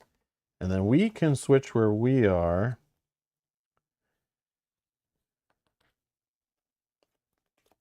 Feel like, I don't know. Oh yeah, we forgot 2 Omen tokens on this guy. Yeah, it's an ongoing at the start of battle. Put 2 Omen tokens on these guys. Hmm. If we can play this guy, we can bounce. Maybe ongoing, this minion cannot have attachments. When played, exhaust this minion. Exhaust the battlefield, which means everything gets exhausted. And then return all, including him, and then return all other minions to their owner's hands. I'm assuming with the enemy here, it would just like bounce them into the discard pile because they don't have a hand. But yeah, but then we have to wait a whole other turn to actually get it attacking. But that card is sick. It's just so fun and flashy. Obviously, the earlier we get out in the game, the better. And it can absorb up to 8 health. Yeah. So it's timing though. We gotta be careful. So I kind of want to do it here because I know she has effects that can weaken and exhaust a minion at the battlefield where she is. So one of these two battlefields. That will avoid any of the shenanigans there. If I play it over here, it will also bounce this character back to hand, or this minion, and then she'll have her when played effect again coming in, which would be amazing. So, and then these guys will bounce out of play, and then I have this all to myself. Then I can do some, maybe put her over here somewhere to control a little more. I think maybe here. We need to get some here, or else we're just leaving this guy alone to just go crazy on us. Okay. Okay.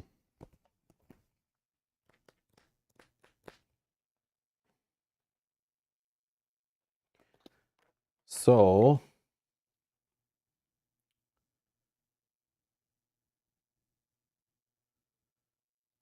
yes.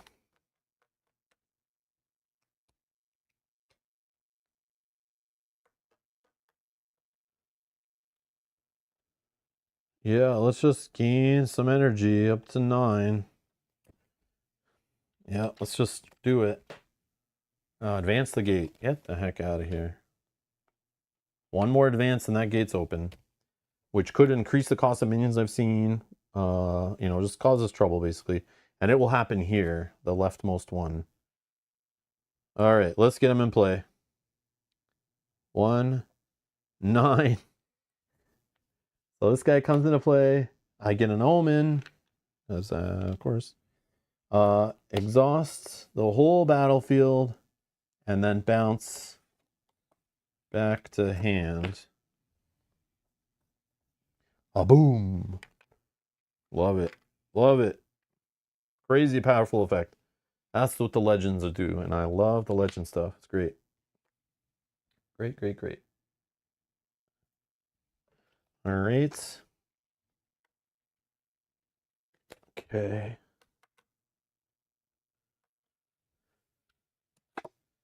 Oh, another cultist. Advance the gates. So the gate's open. So ongoing, whenever an allied minion enters play, deal 1 damage to it. If it's a legend, deal 2 to it instead. So this only happens at the battlefield where this effect is, and it is here. It'll go, if ever there's it goes to the one with the least open gates, and then the leftmost if there's a tie. So anytime we play a minion here on our side, we deal 1 damage to it, or 2 if it's like a legend, like a super powerful one. And that sucks because I need to play minions here, so that's like yeah, damn it. So like if I play this one, it's instantly dead because it only has 1 health. Oh man! All right. So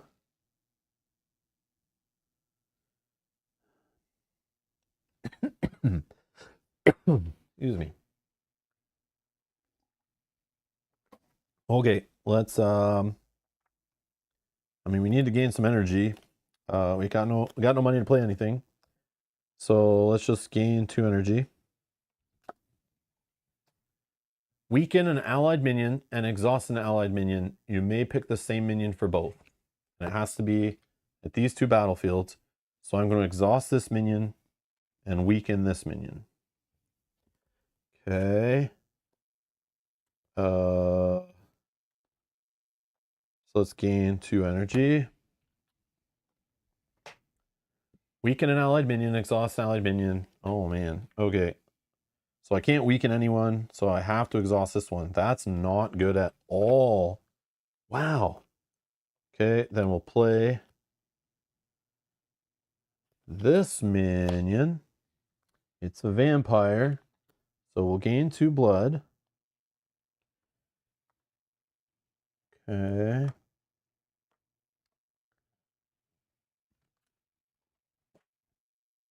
Advance the gate unless you distribute 2 boon counters among enemy cultists or exhaust an allied minion.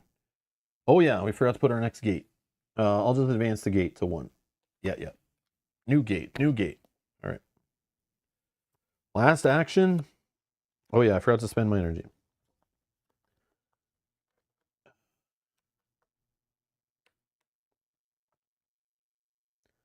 I feel like I need to exhaust.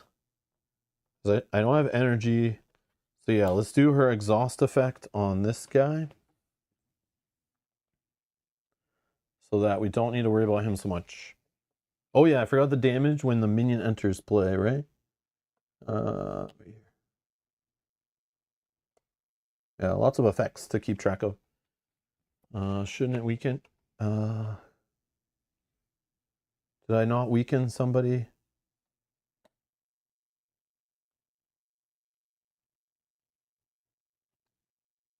Oh, Marav, yeah, if you're talking about the weaken and exhaust, I can't weaken this character or this character anymore because they're already at 1 health point left.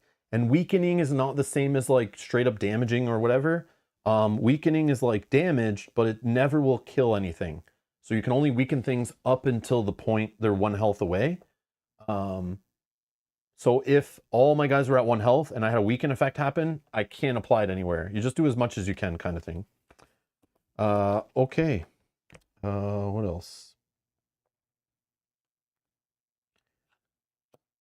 Oh, did I do the last effect? I know I exhausted. Oh, another cultist. Advance the gate. Sure. All right, battle time. So here, we'll exhaust this to gain an omen. Why not? Let's start using some of these omens. I keep forgetting that we don't need them for other things. So like, let's just, unless we're gonna do this, but I feel like rerolls are what we should be doing. Okay, so we're attacking for 4. It's a vampire. We could give it 2 more. But I feel like I need to get some I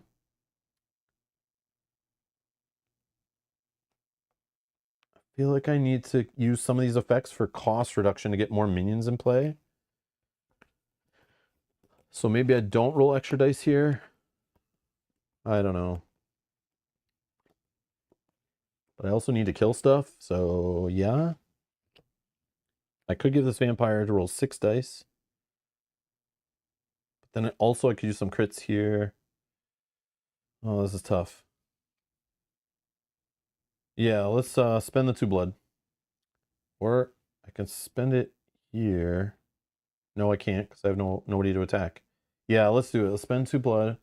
We'll attack for 6 on this battlefield. What do we get? Only 3? Okay. So let's, oops, that was a single. That was not a crit. Okay, let's just one at a time. Let's roll one of these dice. Okay, we got a crit. Let's spend another one. Okay, 2 damage. That's sweet. Let's spend another one. Okay, that looks better. All right. So let's, with a crit, take out a cultist. And then we have 1, 2, 3, 4, 5, 6 damage. So 4 of it has to go on this guy.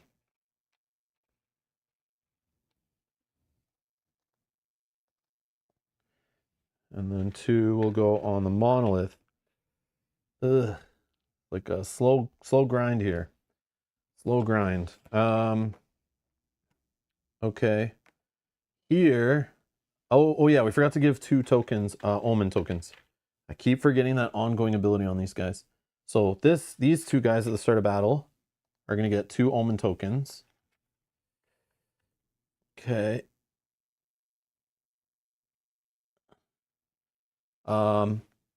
I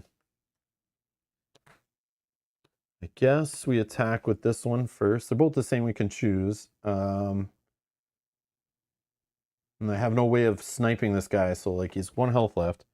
Maybe he'll kill himself here. So he does get a tactic. We flip the top card. It's white. So white says tactic. Flip an omen on the attacking minion and take 1 global damage. Global damage means anywhere on any battlefield I can put some damage or my health dial. Which is good. So it's going to flip 1 token. That's all he needs to die. So now he's 5 damage, but he still resolves his attack first, which will be 2. The global damage, I'll just take on this guy. And then he's attacking for 2 at this battlefield. I think I'll put 1 on this guy. And then this one's destroyed. And then ongoing, whenever a minion's destroyed at this battlefield, I'll gain 1 blood. Okay. Also gets a minion in my graveyard if I need to play one. Out of there. Okay, so his tax resolved. No, I did 1 damage here. I need to do 1 more damage. And then he will die, which will generate another blood. Okay. And now this guy will attack. Another white tactic, sweet. So he'll flip an omen. And then I take 1 global damage. Let's put it over here. He'll attack for 2. I'll just take it on my dial. Go to 19. Okay. That wasn't as bad as I thought it was going to be. I don't even need to cancel any of it. I guess I could have canceled. No, I want that tactic to happen. That's fine, I think. I mean, I take a damage, but at least he takes damage. I think that's okay. So technically I wasted that. I could have re-rolled my whole roll with this instead. But I was so worried about the tactics that they would do here that I wanted to have this to like flat out cancel 1 completely if it was really horrible off this card.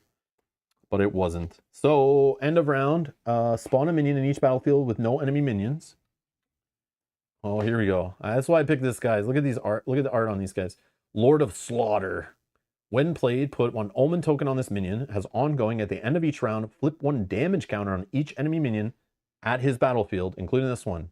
So it flips it back to an omen. Annoying. So he gets an omen. Okay, we'll switch this to round 3. Okay, I think that's all the end of round effects, I'm pretty sure. Okay, so now spawn. We'll spawn 1 here where she is. It's another Inferno Tyrant. Oh yeah, did I put tokens? No, I did them right. Yeah. Okay, spawn here. And oh, what the heck? The Butcher. Is this Billy? When played, put an omen on each enemy minion, including this one. Okay. Sure thing, dude. This guy hits for 5. Oh, man. 5 health. Get out of here. Okay. Flip. We gain an omen. Energy. Let's roll a die again for energy. A 4. Okay, that's the same as we could have given ourselves instead. Ready up all the cards.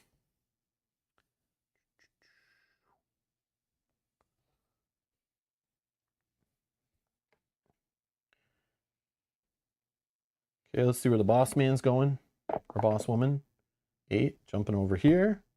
And then we can move this character, our avatar. Let's think about where we're doing anything. I think she goes here so she can exhaust this guy. I think that's the key. And if we play a vampire there, we can gain some blood. But here is like, this is rough. But at least here we attack first. So maybe we can get a crit and snipe this one. Yeah. I also have an exhaust effect here, actually. I also have an exhaust effect.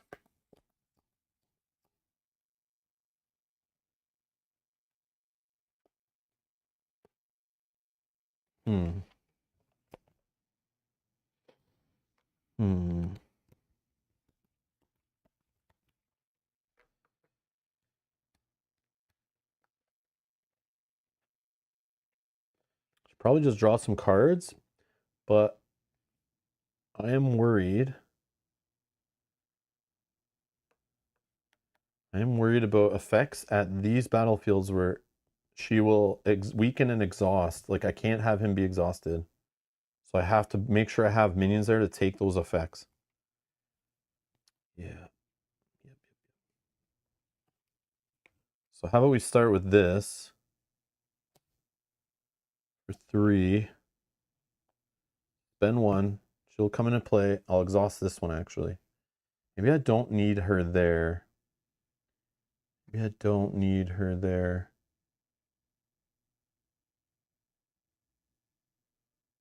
Hmm.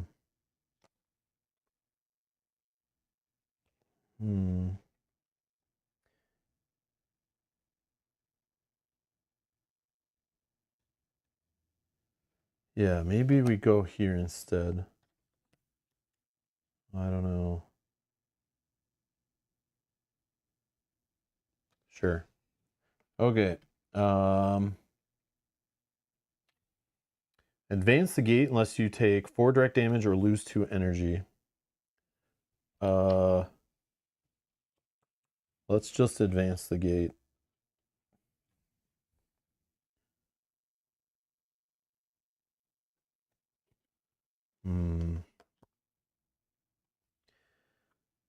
I think we just draw 2 cards. Okay, what's she do? Covenant Concubine, ongoing. Whenever you play another vampire minion, gain 1 blood and 1 omen. Oh, that would have been a great card to start the game with. Okay, okay. It's for 3, 2 health. Okay. Put a boon counter on an enemy cultist card, then the Endbringer takes another action. Oh, get out of here. So our first boon counter. Advance the gate unless you weaken 2 allied minions or take 4 global damage. I can't weaken. I can only weaken 1 at the battlefield where she is. So 4 global damage.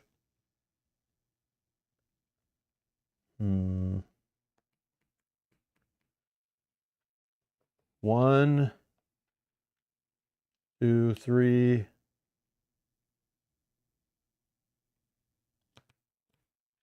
4. Okay.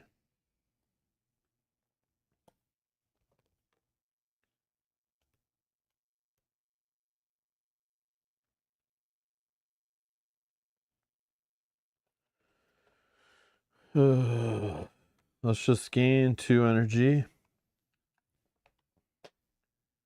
For each cultist enemy card, advance the gate once. Oh man, that's 3 times. 1, 2, 3. It's open. And we get our next gate. Oh, this is not going good. Ongoing. At the end of battle, take damage equal to the number of enemy cultist cards and all boon counters on them. So right now I'd be taking 4 damage at the end of battle at this battlefield. And it only could apply here or my dial. That is nutty. That is nutty. Okay. Action. 1, 2, 3. Play her there. She comes in with a damage due to this. And then that will gain me 2 blood. Going to 4. Okay. Take direct damage equal to the number of enemy cultist cards unless you randomly discard 2 cards. Take direct damage equal to the number of enemy cultist cards. So that's 3. Take 3. Is it direct? Yeah, direct. I'll take the 3 direct damage. I don't really want to... I do want to play like one of these at some point. But I mean, it's not the worst, but... Down to 16. Let's just gain 2 energy. Put a boon counter on each of 3 enemy cultist cards, or on each enemy cultist card if there's only 1 or 2 in play. That just got nutty. Okay, no. So this one's gonna take 3 damage to kill. This one takes 2. This one takes 2. That sucks. We don't roll that many crits all the time, man. Yeah, it's getting a little out of control. So the last action, let's just exhaust this guy who's got the most omens on him. That could be bad. That could be real bad. Although, I could attack with this guy first. And then attack with one of these and maybe snipe this guy so the exhaust isn't needed. But let's just play it more safe. Yeah, let's play more safe. Although, this guy's not here, so I don't know why I did that. I should have put her at one of these spots so I can stop these guys. I forgot this guy attacks for 5 too. Yeah, that was dumb. That was dumb, but it's okay. Whoops. Yeah, I should have controlled this guy. I totally forgot. Totally forgot I had a 5 attacker over here. Okay, that's my bad. That's my bad.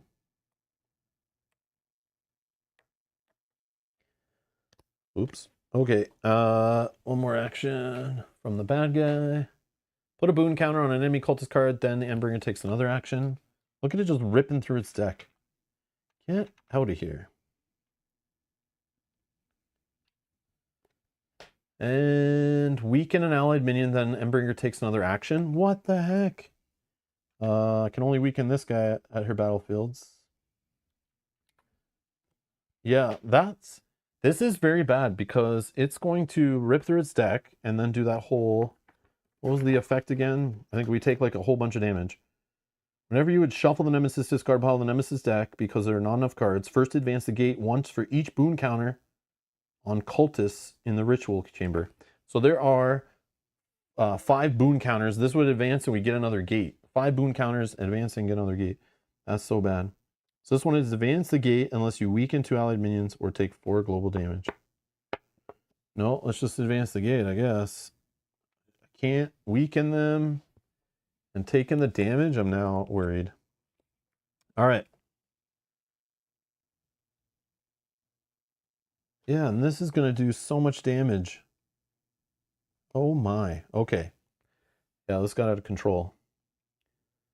All right, here we attack first. Yeah. So actually, I forgot I attack first. I should exhaust this guy. They're both gaining omen tokens though.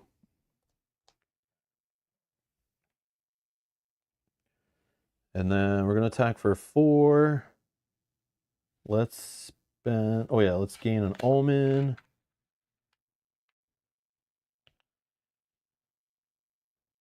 And then let's spend 2 blood. Because she's a vampire to roll 6 dice total. What do we get? 1 crit. Okay. I'm going to spend an omen to reroll one of these blanks. A hit, okay. I'll spend another omen. Okay. Sure. With the crit, I should attack here, but I'm going to just finish this guy off. So he's gone. When a minion dies here, I gain a blood, going to 3. Okay. I don't want him attacking. And then we'll attack for 3. Okay. We got a crit and a hit. Let's spend an omen. No, let's spend an omen. Okay. Oh, I forgot all the damage on the other roll. Hold on, I gotta go back. I forgot all the damage.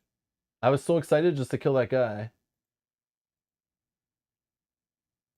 Oh, what the heck was it? Yeah, I messed up. I forgot all my damage on my dice rolls. Bear with me. No, I don't want to watch ads. No ads, thank you.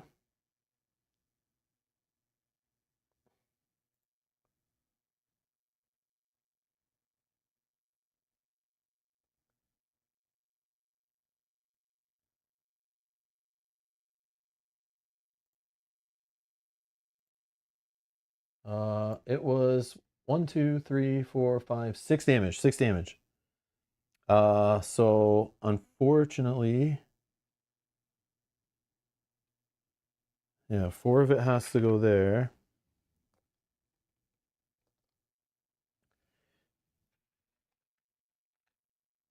Okay, and then now this roll, oh yeah, 2 here. So this one I can snipe that guy to try to gain more blood.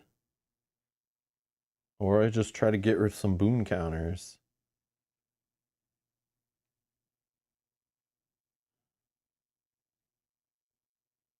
I think I get rid of boon counters.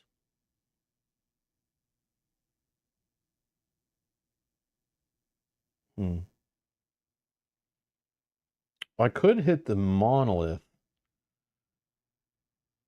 No, yeah, let's get rid of a boon counter. No.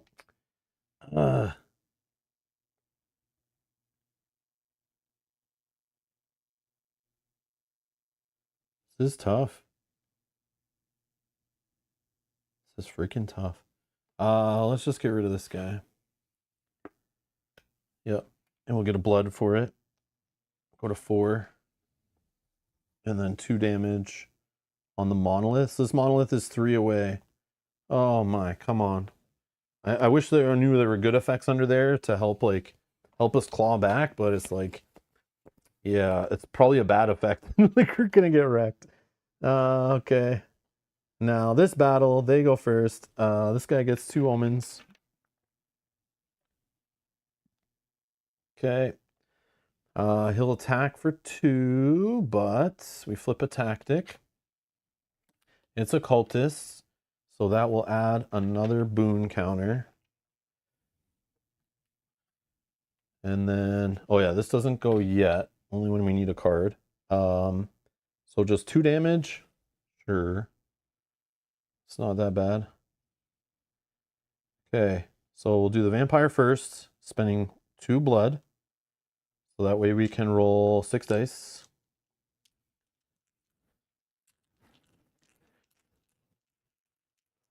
Oh, come on.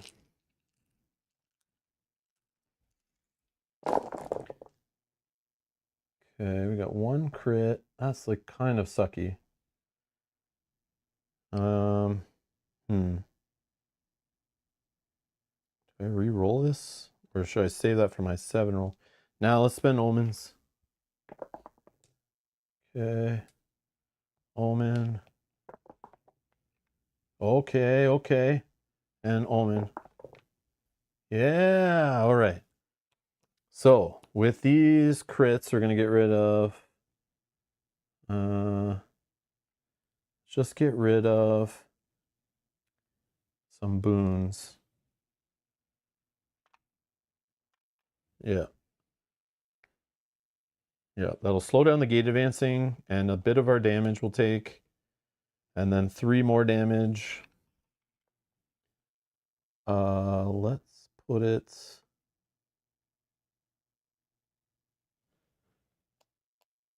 on this guy. Okay. Attack for 3.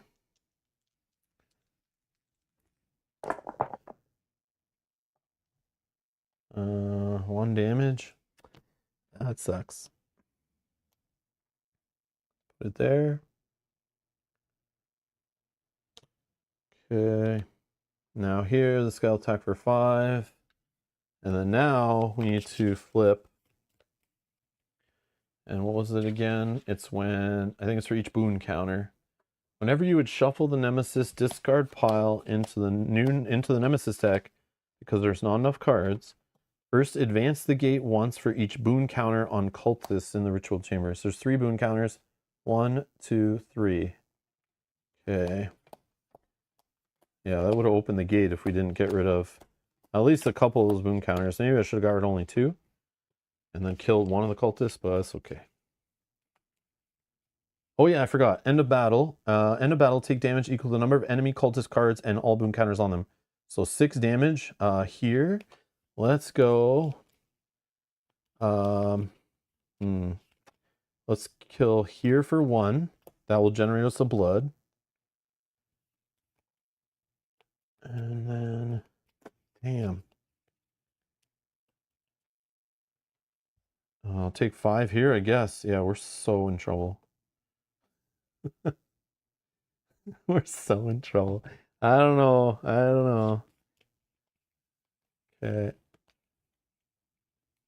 Tactic for this guy is red. What does red do? Flip all omens on the attacking minion. He doesn't have any. Oh, he has 1. He has 1, sorry. Take direct damage equal to the number of counters flipped this way. Okay. I guess that's not the worst. I have no omens to switch it. I could cancel it, but I want to save that for my reroll on this roll. So it just flips, and we take 1 direct damage, and then 5 damage. So we can put 1 on here, and then we take 4 to our dial. Yeah, we're like toast. We are toast. Okay. Yeah. All right. Now we swing back for 7. I don't know if this is the right play, this guy. Let's re-roll that. I mean, it could be worse, but I want some crits. No crits, it got worse. Oh, 3 damage only, that sucks. That did not do what we needed. Yeah, I spent so many omens already. Oh, so rough. Guys, 1 away at least. Yeah, I don't think we're making it. Because we're about to take global damage. I guess I could kill some minions. All right, so that's the end of that battle. End of round. Take global damage equal to the number of enemy minions. Oh, 3 global damage. Okay. Hmm.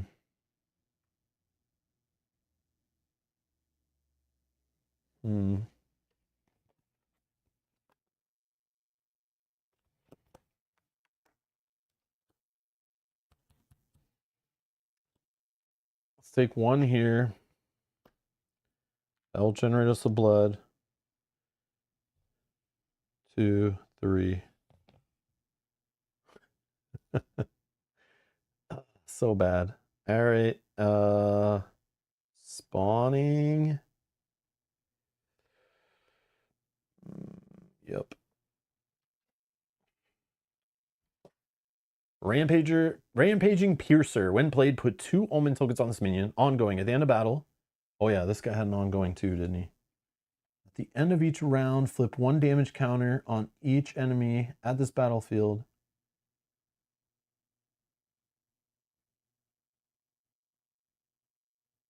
Oh yeah, so he goes to getting an omen back. I see, I see.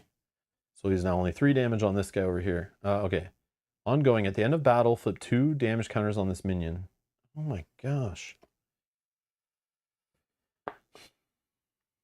Yeah, these Hellraiser guys are tough, man. Tough, tough, tough.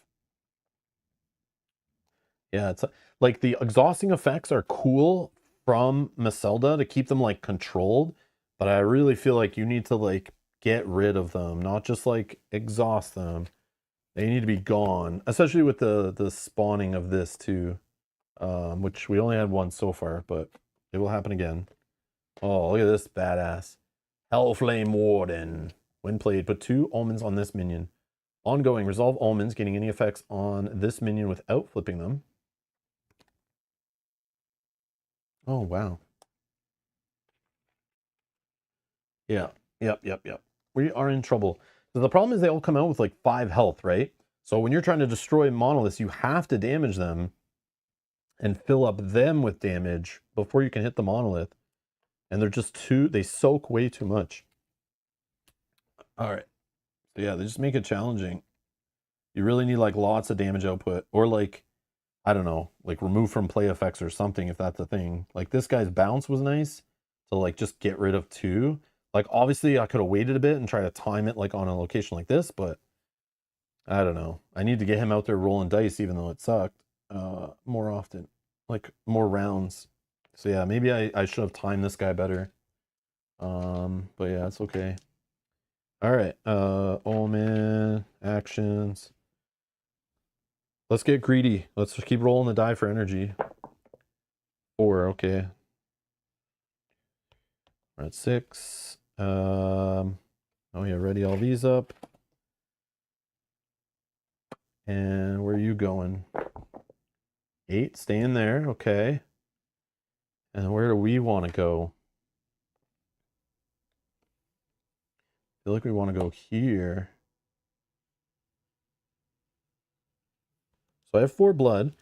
I could play a vampire minion from my hand with its cost lowered by 2. I don't have a vampire minion in my hand. That's the problem. That is the problem. But we do have enough energy. We don't have attachments here. We could weaken a minion. This guy is good, but like, I don't know.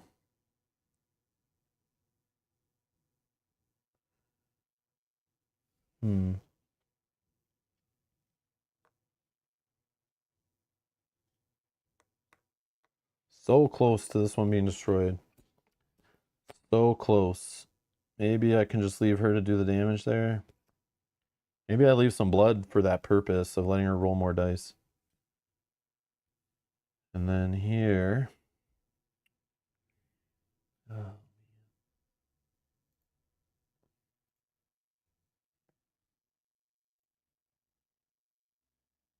Yeah.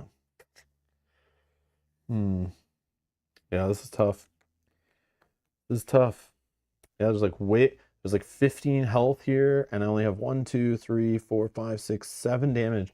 That's the other thing when I'm exhausting minions here, that means they're not pulling tactics, which flip over their omen tokens that then damage them. So like I know that's the balance. I think I'm exhausting maybe the wrong guys because I need them to flip tokens, but then that means they're doing heavy damage effects, which then leads to me dying, which I'm already having a bad job of keeping this full. Yeah, I don't know. And then the problem is with the crits, I want to keep applying them here to keep this under control, which has been hard. Instead of putting it on monoliths, which advances the win condition, but also could flip cards here to give me other effects that are bonuses.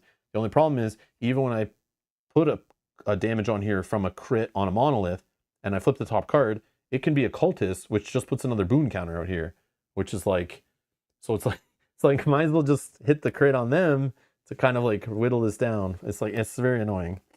This is definitely more challenging. Yeah, this is cool, but okay. Yeah, it's definitely interesting. So I don't think I need any more of this battlefield. Definitely need something here. I can exhaust one of them with an action. I can't play out of my discard pile yet. I need more blood. And at the end of this round, we're going to spawn a minion into each battlefield. Yeah, that's rough. And I'm worried about getting exhausted too. Like I'll play these big guys that have 4 health, 5 attack, and then they'll just get exhausted. So I think I just start with card draw. Okay. All right. We're delaying the inevitable. Advance the gate unless you distribute 2 boon counters among enemy cultist cards or exhaust an allied minion. We're definitely not exhausting an allied minion here. 2 boon counters is rough because of this effect. Yeah, so we got to advance the gate. Yeah, we have to advance the gate to 5. It's going to open on the next advance.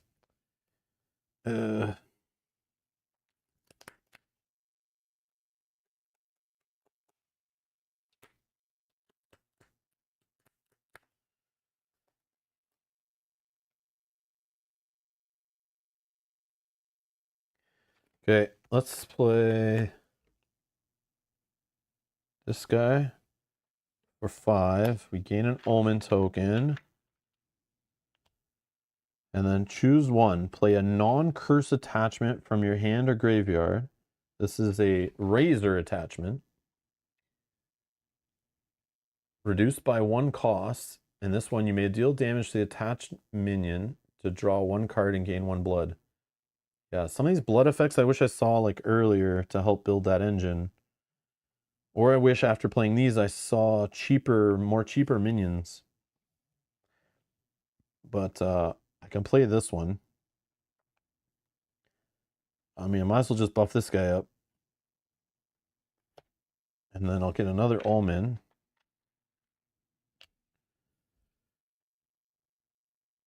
Okay. I can't do that.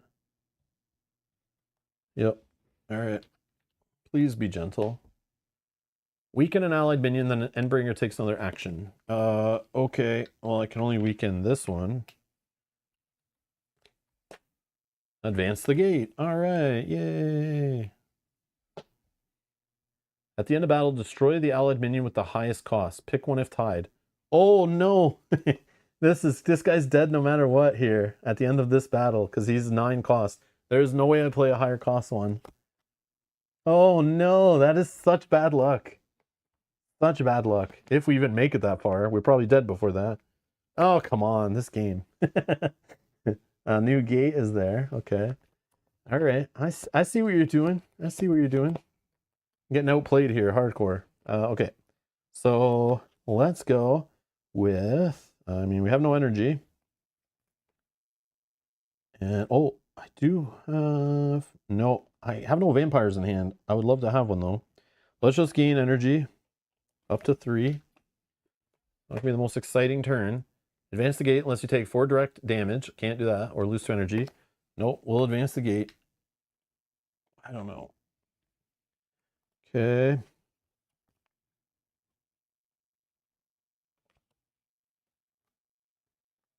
We'll draw 2 cards. Okay, okay. 2 actions left. For each enemy cultist card, advance the gate once. Oh, that's 4. 1, 2, 3, 4. It's 1 away from opening. Oh my. At least if it goes here, it's like not that bad, hopefully. Unless it's an end of battle effect that kills us. Okay. I have now a minion I can play that I can exhaust here.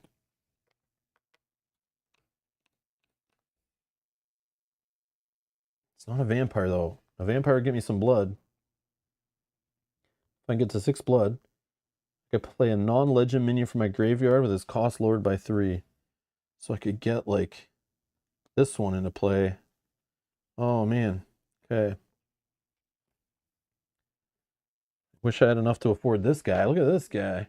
Ravenous Aristocrat. When destroyed, gain 1 blood for each damage counter on enemy minions. Oh, wow. In this scenario, this guy'd be amazing. See, here's the thing. Like, I wish you could mulligan more cards to, like, try to dig for other minions, but you gotta just work with what you got. But, yeah, this guy'd be huge in this scenario. Because these guys, like, have so much health, they just build up damage on them. Oh, man. We'd be, like, flowing in blood. He attacks for 6. I don't think we can get him in play, though, because if we gain 2 energy, we only go up to 5. Then we have an action, we can't play him. Unless he's vampire, hold on. For 4, I can play a vampire minion from your hand with its cost lowered by 2. Oh, okay. I can get him into play, but he might not be the right choice. So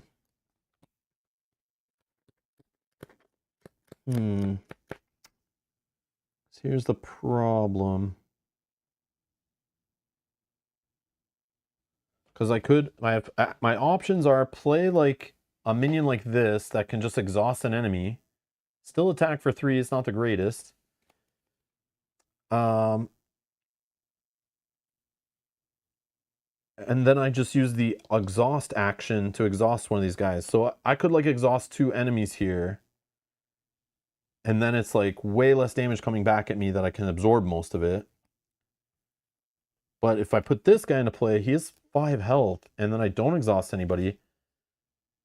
But the most expensive one will attack, which is this guy will be attacking for 5. And I can absorb some here and some here.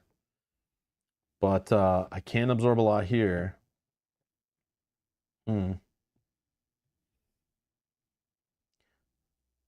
That's risky not to exhaust this guy. But I want this guy in place so bad. But it's okay.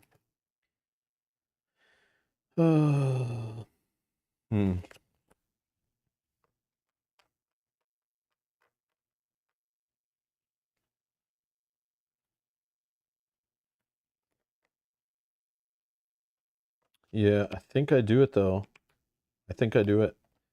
So I'm probably gonna exhaust a minion though. Okay, spend 1, gain 2 energy.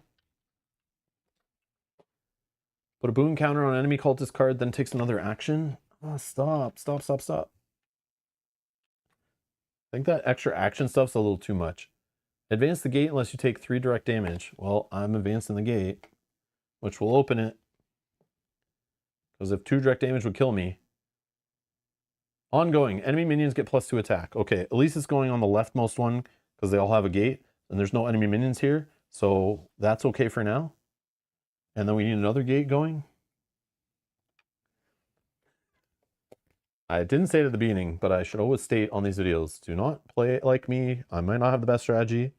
We're just here to showcase the game. Yeah, that's it. I am okay with not winning. Yeah. I'll say that with a straight face. Yes. Okay. All right.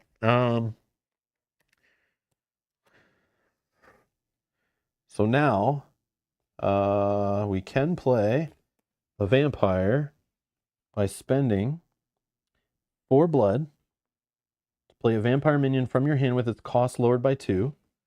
So it'll put us down to 1 energy. I'll play him. He'll get us an omen. And then whenever you play a vampire minion where my avatar is here, I may exhaust his skill to gain 2 blood. Okay. Did I spend an action for that? I think I did. Maybe I didn't. I don't remember. I'll just spend it. Yeah, I think. I sometimes forget. Let me check.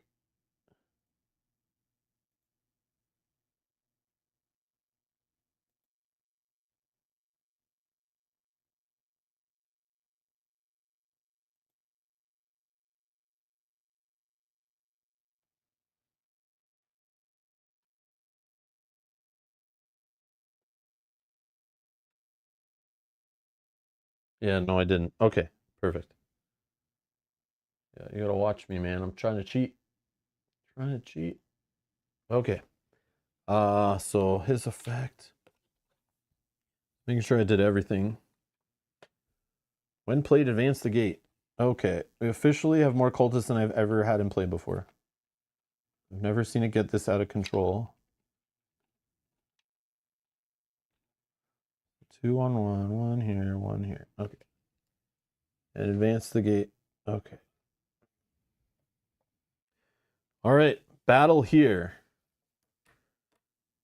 If this is a bad monolith and it literally kills me, that is amazing. That'll be epic, but let's see here. Okay, attacking for, I think, whoops, dropping my hand. So I could attack for 4 dice right here. I need 3 damage. I have rerolls. Or I could spend my 2 blood, which gets me 2 extra dice and rolling 6. But I feel like that might be wasted there. Oh, this could be so rough. I'll attack with just 4 dice. Hopefully I get lucky here. We get 3 damage, enough to kill it. Maybe one of them's a crit. We can kill a cultist, or we can get a bonus effect maybe. We need some luck here. Oh, please, please, please, please. Of course we didn't get enough damage. Okay, well, let's start spending them. Okay, we got a crit. I'm going to stop there. So we apply crits first. We apply a crit to the monolith. And we hope we draw a good effect, not a cultist. And it's a stupid cultist. Yeah, I don't know. That's frustrating when like you don't even get the fun bonuses. And it's just more bad. Okay, so another boon counter gets added instead of something good. Okay, and then we do our final 2 damage. We've destroyed 1 monolith. Let's see what is going to happen. That's what we've all been waiting for. If it's a good effect, it could change the game here in our favor a little bit. Nope, it's bad. When revealed, exhaust and weaken all allied minions. That does nothing to us because we're all weak and exhaust, and it's only at the current battlefield. Okay, dodged a bullet. Dodged a bullet. I wish it was a good effect that like healed us or something. If that's a thing even. But or let us draw cards or gain energy or omen tokens or something. But we're not on standard difficulty anymore. Damn. Okay. Now here, they get to attack first. Most expensive guy. It's attacking for 5. It's drawn a tactic. It's blue, which is the worst one. Flip all omen tokens on attacking minion. Oh yeah, we gotta give omen tokens to this guy.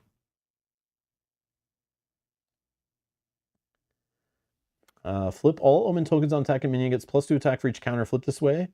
So it would only flip 1. It would kill him, but he'd be attacking for 7.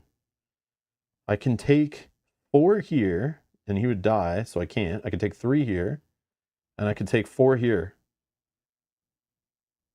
Yeah, let's do it. It'll kill this guy. It'll put these guys down to 1 health left. This is the risky. We're playing on a razor's edge here. Literally, a razor's edge.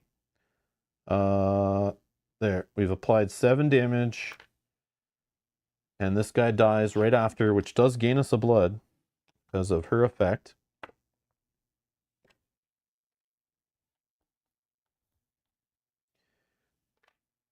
If I canceled it, he'd still be alive. He would still be attacking for 5. I think I saved this. Okay, it's our turn. Now, I kind of want to attack with the guy who's hitting for 7. It sucks he can't take any damage to gain me more blood and draw me cards. But this is the state we're in. Okay, we're rolling for 7. Please, please just be the god roll. Please. Although they can absorb...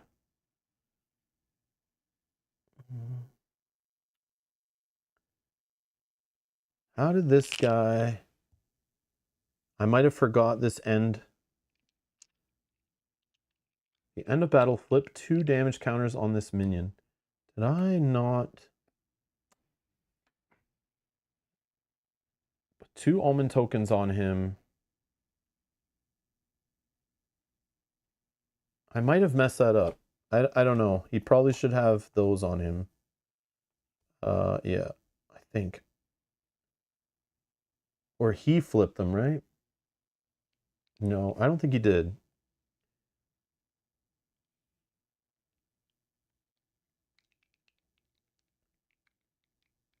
But at the end of battle, he should have flipped them anyway, so...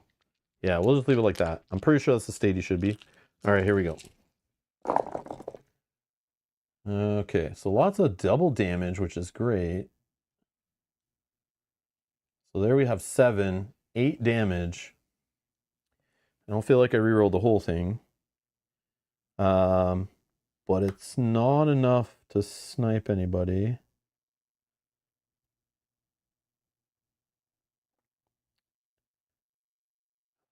Yeah, I think we're gonna die. I think we're gonna die. Because, like, I don't have enough criticals here. So, like, this guy's attacking next. He attacks for 2 minimum. I'd have to kill guys here, which is crazy.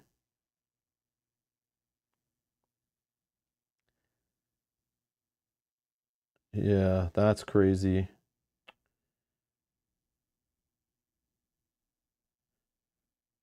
Yeah, I think we have to YOLO and...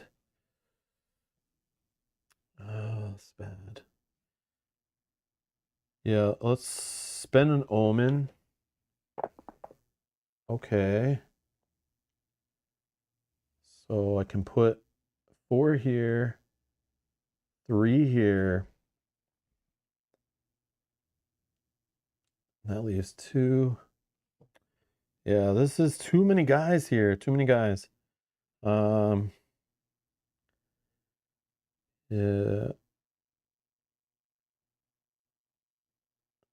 Yeah, I don't see a way out of this. I literally need to roll like 4 criticals and it's not happening. Like I could re-roll the whole thing.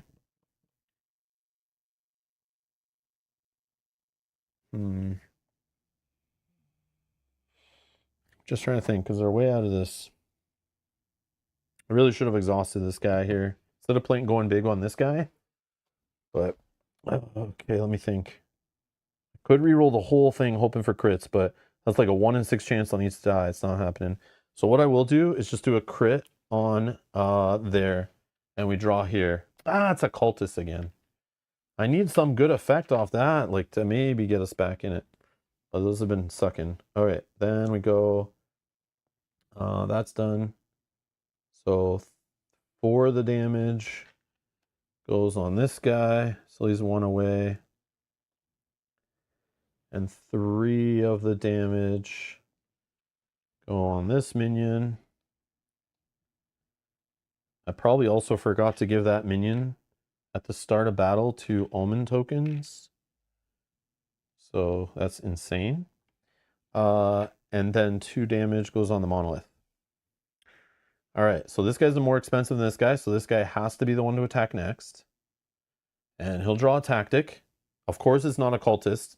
It is something where it flips a token on him, but then we take a global damage. I feel like I'm okay with that. And the global damage will go here.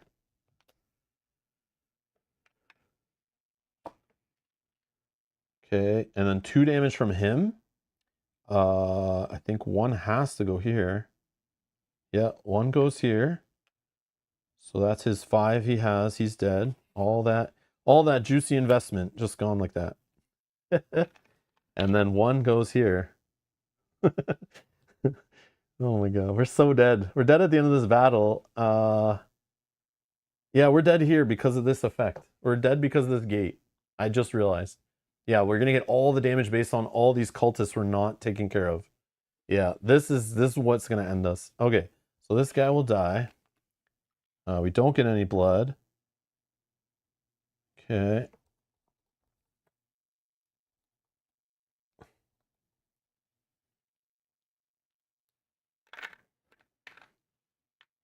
Okay. Now our turn. I'm going to attack for 6. I don't think I spend 2 blood to get 1 more die. I don't think so. I think I save that for her, but I need to roll a single crit to kill this guy. Yeah, I don't know. We're done from this. Okay, let's just finish her up here. Let's just roll 6. We rolled 0 crits. Come on, man. Just 1 I needed. Just 1. Let's just re-roll the whole thing. Not a single one. Okay. Let's start spending fate counters, or omen counters. Nope. Omen counter. Oh, that was close. Nope. All right. Well, I might have it, though, because we... Oh, I probably didn't need to keep it rolling because I have enough damage to hit here, then it would hit here. Yeah, that was dumb. Okay, well, my bad. I probably shouldn't even done that. I didn't count the damage out. I only need 4 more here, so as long as I had 5 damage. But I don't think that first roll I did. Whatever, it's fine. I screwed up. All right. So definitely we have enough damage here. I'll just say I like didn't roll that last one maybe, because I only need 4 here and then 1 here, so 5 damage. Yeah. But I guess crits could have helped me clear this, so it's fine. Okay. So we can't put any here because he's 1 away.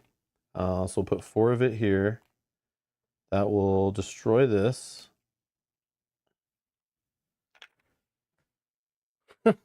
When revealed, in each battlefield, take damage equal to 2 times the number of enemy minions in that battlefield.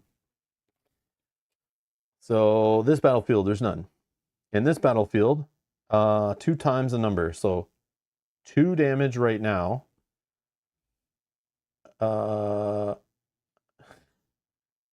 1.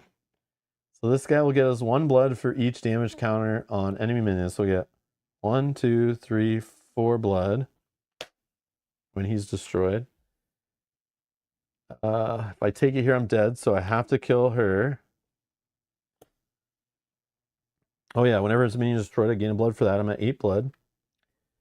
Then the rest of my damage would kill this guy.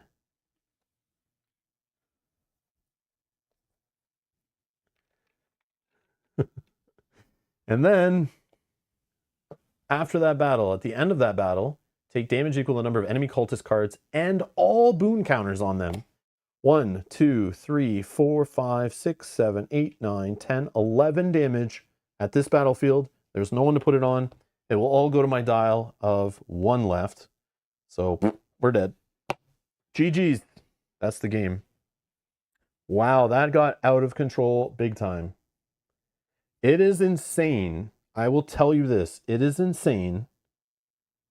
By changing, like, by having just like 1 different combo here, like 1 card different.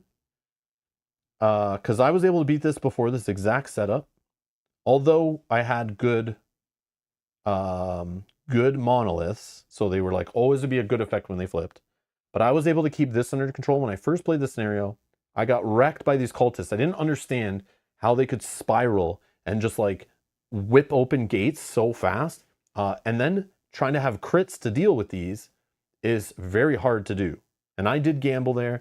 I was putting crits on monoliths when I still should be putting crits on these guys and trying to whittle them down a bit. And I learned that's not what you do.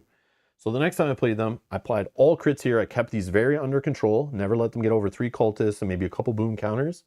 Every crit, I applied it here no matter what was happening. But the difference is how some of these enemies came out and how this deck worked. Again, like I said, the first time you play with a deck, like I haven't played with these vampires in a couple of years, but I don't know what I should have been like digging for or playing. So like you're expected to kind of get beaten around when you don't know what you're looking for really. And I just kind of played what I had, but I could have timed this guy better probably, played him a little later maybe, but his roll was so bad. I spent my omen tokens at maybe the wrong time. At my fate counter, I didn't flip it at the right times. But just like assessing, like I've now played this kind of setup. I mean, I did play with different scenarios though when I played before, so that could change things. That did change things. But it is crazy to see the gates. I never saw this gate before. I never saw this gate. This gate I saw, but I saw it when I was controlling these guys very well. And then this gate I never saw. So those are 3 gates I've never seen before. So those surprised me, which is cool. Because you don't know, like you don't know. Even though you play this guy multiple times, you're like, what could they do? Like this one, this I had before. Allied minions get -1 attack. And whenever they attack, weaken them. That sucks. And I had this one come out before, like second. At a battlefield, I really needed to play minions that. So annoying. So annoying. But yeah, I don't know. It's really cool though.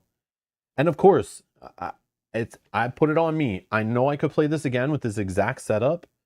We would just, shuffle the monoliths, pick some new ones, shuffle the decks, keep this deck the same and play it again, I bet it would be way different. Like maybe I'd do better, maybe I'd do worse, maybe I should have focused more on one battlefield and ignored the others, but like I obviously didn't keep my damage under control. Way too much damage was coming at me. And I think there might be some healing effects. Let's check out some of the criticals, right? So I was hoping to get like one of these, like gain 2 omens or heal 1 damage from each allied minion would have been nice. Yep. You may draw 3 cards. If you do, discard a card. Like, I was trying to get some of these effects to pop off for me by hitting the monolith. But like, even when you hit the monolith with a critical, you draw a cultist, it's like such a kick in the gut, man. Such a kick in the gut that like, it punishes you for hitting the monolith with a critical. And like, your criticals, I love the decision space of like, do my criticals that I roll are so valuable? Do I put it on a monolith to get greedy? But against this guy with all the cultists in the deck, even when I have so many cultists out of the deck, I was still drawing them. Super frustrating. Or do I use it to finish off minions before they attack me? Or do I use it to attack boon counters and cultists, you know? In this scenario, I think it's like 90% of the time you need to be attacking cultists and boon counters. But it is annoying that there's cool effects on these cards, but I kept drawing cultists. Oh, man. Yeah. C. Mitch says, is this what happens when Mel isn't here to win the game? Oh, no. All right. Where were you helping? All right. Where were you in chat giving me some tips, okay? I needed some help. All right. If Mel was playing, you'd help her, I'm sure. But yeah, I didn't expect to win. It's fine. But that's part of the fun of the game is like switching up your deck, trying it out for the first time, learning, but then you clean it back up and you play again. And that's what I was doing yesterday. I made a random combo, I played it, got crushed, and then like made some adjustments, then played again. And then it was like, okay, I know what I should mulligan for. I know what I should be digging in my deck for. I know which minions I should put together at battlefields and things. I know like, yeah, like grabbing this guy was probably the wrong play, I think. But it was fun. Like, I want to play this big guy, bomb him in, wreck the board. It just sucks his rolls. Like, I should have saved some rerolls for his turn too. But him soaking 7 damage, like we would have lost way sooner if instead of that 9 resources on this guy, I spent like 3 resources on like 1 health units here, 3 resources on 1 health units there. We would have died faster, actually, I think. And he also takes a whole turn off too, which is crazy. But it's so fun, like so fun. So fun. All right. Anyways, that's it. I suck with the blood. I didn't play it as good as I could have, but again, if the game was too easy, then like, yeah, it wouldn't be as fun, right? But yeah, that's crazy. What's the last monolith? Oh, another bad one. Yeah, we had no good ones in there. When revealed, advance the gate 3 times. Get the hell out of here. But we did get 2 gates destroyed, or 2 monoliths destroyed. And this one was only at 1. So we needed 8 more damage here, which wouldn't happen with those guys there. Yep. It's rough, but still fun. It's rough. Yep. Cool beans. Anyways, that's it. That's all I got for you. That was Sorcerer. Played solo to the best of my ability, I think. Trying to catch all the little things that I forgot. I probably made some mistakes. If I did, feel free to leave them in the comments below. Help other people learn from them. But yeah, it's definitely fun to turn Sorcerer into a solo game. For sure. It's definitely a cool game. Still feels like you're playing Sorcerer. Still got to learn to manage your Grimoire and play it correctly. Balancing your actions and your energy and your skills. Your 3 skill cards, playing them in the right timing. Managing the blood in this situation. Knowing which fire you need to put out, like a good co-op or solo game. Like, do I deal with the cultists? Do I focus on this battlefield? Do I focus where the Nemesis is at their battlefield?